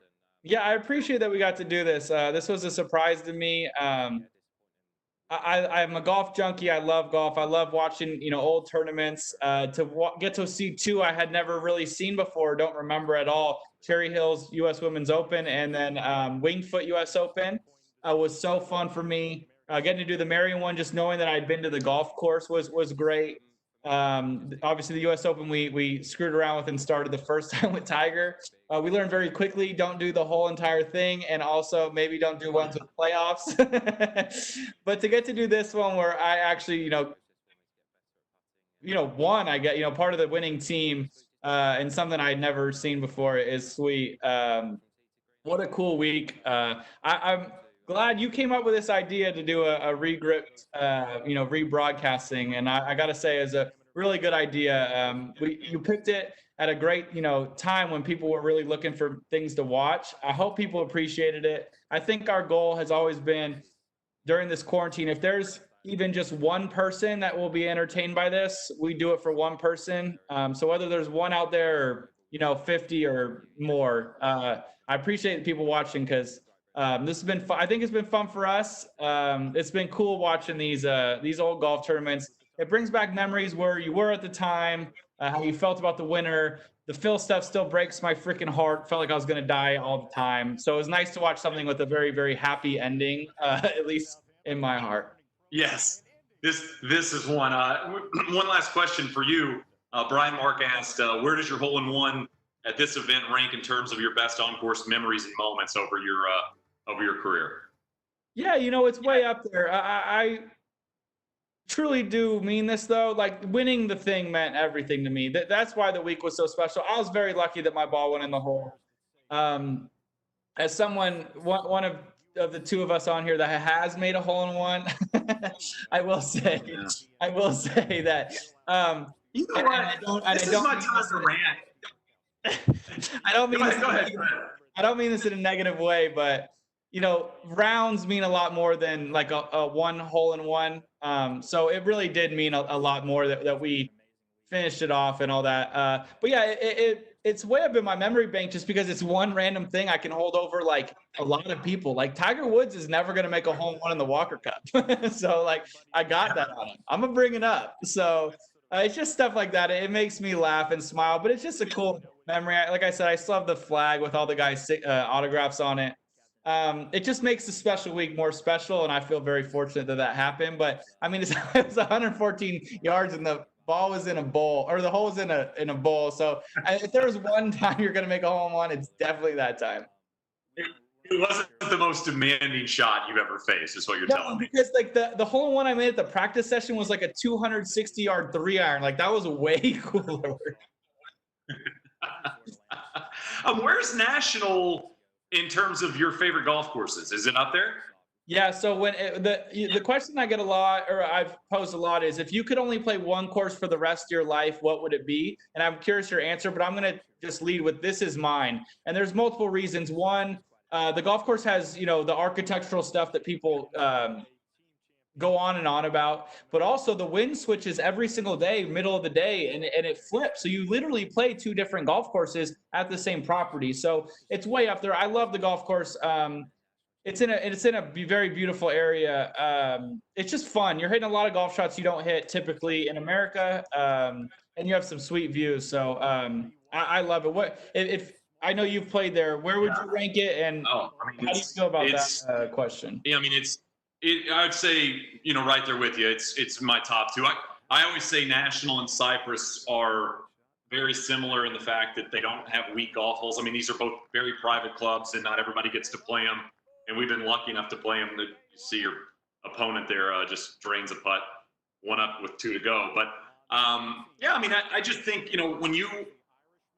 it's a National Golf Links is just a really enjoyable 4.5 hours. Every hole's fun, every hole's different, every hole's unique. It's beautiful, and I mean and when we're playing, that's what we want, right? Is you want a chance to play a place where you're really engaged the entire time, and I feel like this is one of the ones that kind of keeps your interest going. I think that when a lot of times when you play in the wind is such a pain, right? Like it kind of can detract from the fun of your day. A golf course like this, wind actually makes it better because it makes the golf course what it is, and you appreciate that much more because of it. You play, like I said before, I play number 9, for instance, is a par 5, and I can get there with a 3-wood when it's downwind or less, and when it's into, I have to play an entirely different golf hole. I think that's so cool, and you want it to be somewhat windy. You don't, even if it were crazy, the golf course lends itself to crazy wind. It's hard not to really appreciate that aspect of the golf course, because if I go play my home course here in Arizona and it's really windy, it's gonna stink. Like, I'm not gonna enjoy myself. So yeah, it's why I wouldn't mind being here forever. All right, that plays. So I don't know if I do this. I'm not 100% sure, but I was dating my now wife at the time. The day before, Matthew Fitzpatrick waved at the camera, and my wife and her family said, I want you to do that, like wave at me or whatever, if you get on TV. And I'm like, I'm not going to do that. That is so corny and lame. But we had just started dating, and I really wanted her to like me. So if at any point you see me do that, that's what it was. Don't judge me. We got married. At Bill Jones, at Greg Smith asked, your mentality, I mean, this being an enormous team event that you played in, your mentality playing when you played in the team portion of it versus playing in singles, I know the answer is yes, but what feels different about the team versus kind of when you're out there just playing a singles match like you almost always would in match play? The team is different for a million reasons. First off, like, you just don't want to let your teammate down. I say this a lot about alternate shot, and what I learned from it was having a friend like Michael as my teammate helps, because I told him, and he felt the same about me. I said, don't say sorry. I don't give a damn where your ball goes, and I don't want you to care where mine is. I want to go play golf, and I want you to go play golf. And I felt like we all had that friendship with each other, where that's how we looked at it. So that's where it's different. Like, that's what's difficult about it, because you don't want to let somebody down. The other part, though, getting in a rhythm in alternate shot is brutal. So, but at the same time, if you are in a rhythm, you're doing it with with your teammate, fun, high five, and doing all that. Whereas individual, obviously that's where we're more used to golf. So I wouldn't say it's too abnormal, but you're playing in a team event and you're not with your teammates. So it's kind of an odd paradox. So I don't know. I like the team so much more. It was, I enjoyed being able to, high five Michael when he hit a good shot and enjoy our good play together. I mean, I played some great golf that first day when I won the individual, and yet my memory is from Michael and my, round where we only won one up. So it's just, I don't know, like, I think like anything in life, it's more fun when you're doing with people around you, it's just more exciting. Right. Bill Jones said, for those that missed most of the broadcast, is where can we see the hole-in-one that we mentioned? Oh, well, Bill, nice of you to ask. Max, did you know that we have a YouTube page? Have I told you this? I've heard we do. Yeah. Actually, we did none of the work, obviously. We're complete morons. But it's really well done, and it's youtube.com/regripped. Like if you're regripping a golf club. That's what the series is called. And they're all of the regripped we've done, and this one will be up there. And they've done a great job. They've cut out some of the people we've had on. We had Justin Rose talking about the U.S. Open victory at Marion, and just the Justin Rose portion of the broadcast, the regripped, is on there. So a lot of that, Morgan Pressel joining us for Cherry Hills, where she got so close to winning that as an amateur. So they've done an unbelievable job. Our team has cut up some cool clips and such. So go there if you want to see anything, not just from this, but from some of the other regrips we've done. And that's where you can kind of find it. Max, I'm going to sign out of here in a minute. But you know what time it is? It's time for me to thank our sponsors. You know what? I'm going to let you thank our sponsors first. I want you, off the cuff, thank our sponsors. Go. I'd love to. I want to thank the USGA. To make this possible, to have all the videos at the ready is so cool. Again, we're in a time where we need some live-ish sports. We need to go back into the capsule and watch some fun stuff. A lot of us don't remember much of what happens. Even if we do know the winner, it's worth watching. So I want to thank them for letting us do this. Cisco has crushed it. Like Shane mentioned, we started this with a cell phone propped up on a tripod, started with it facing us for no reason, asked you guys to watch YouTube, then put it behind, and then we decided if this was going to happen, we were going to need some much smarter people to help us. Cisco comes in with their WebEx meetings, makes it so much easier. I also want to thank Jason, who is the guy we look at the whole time. You guys can't see him, we can. He's the one making sure we sound good so we can hear each other and also watch the golf. Kayla also crushes it, emails me and makes sure I remember to come onto the show, which is actually highly important, not exactly something that's guaranteed all the time. So everybody's been a part of it. It's been really fun, man. I am very glad though to get back to my real job, but it's been a fun new job. Yeah. So Max, you mentioned USGA. I wanted to say thanks to them as well. Get this, Max. You're sitting down, right? Yeah, I'm sitting. Okay. Do you know they have 250 hours of on-demand programming, including championship telecasts, no big deal, films, and more on their USGA streaming app that's available on Amazon Fire TV, Roku, Apple TV, in partnership with our friends at Cisco. 250 hours. That's a lot of hours. I thought it was only 220, so this is news to me. Oh, yeah. It's like a whole day extra. Here, I mean, as we're signing off, we get a little Homa just off the fairway. Let's take it home, Shane. Let's take it home. And thank you to Cisco. Max mentioned it. Cisco, a leader in responding to global crisis that we've been going through the last few months. Pledged $225 million. That's not me messing something up. $225 million in products, cash, services to aid in COVID-19 relief efforts. Thank you to Cisco. And as we know, oh, there's the wave. Was that it? That would be cool. Was that the wave? That was the wave. It's very, very brief. Can you do the wave now as we sign off? Can you give us the same wave? There you go. His wife's probably 13 feet away, but he still does the digital wave. That's the kind of husband and boyfriend Max Homa is. Max, thank you. Thank you, Cisco. Jason, Kayla, USGA, thank you guys so much. Check these out on YouTube if you want to watch more Regripped, youtube.com/regripped. And also, Max and I have a podcast that will not be stopping. Get a Grip with Max Homa and Shane Bacon, available on iHeartRadio or anywhere you listen to your podcasts. Get a Grip with Max Homa and Shane Bacon. They come out on Mondays, unless Max wins, a couple of Masters in a row, then we might have like a Wednesday show. You never know. But yeah, that'll do it. Max, we're done. We're done. We did it. Thanks again, everybody. Appreciate everybody tuning in. Hope everybody's continuing to wash their hands. And yeah, looking forward to seeing everybody back where I'm supposed to be on the golf course, not doing what Shane's very good at as someone behind the mic. I'm going to be the one swinging. He's going to be playing the game. First event next week. Goodness. He's getting ready. We're ready for live golf as well. But in the meantime, thank you guys for watching this, and we'll see you soon.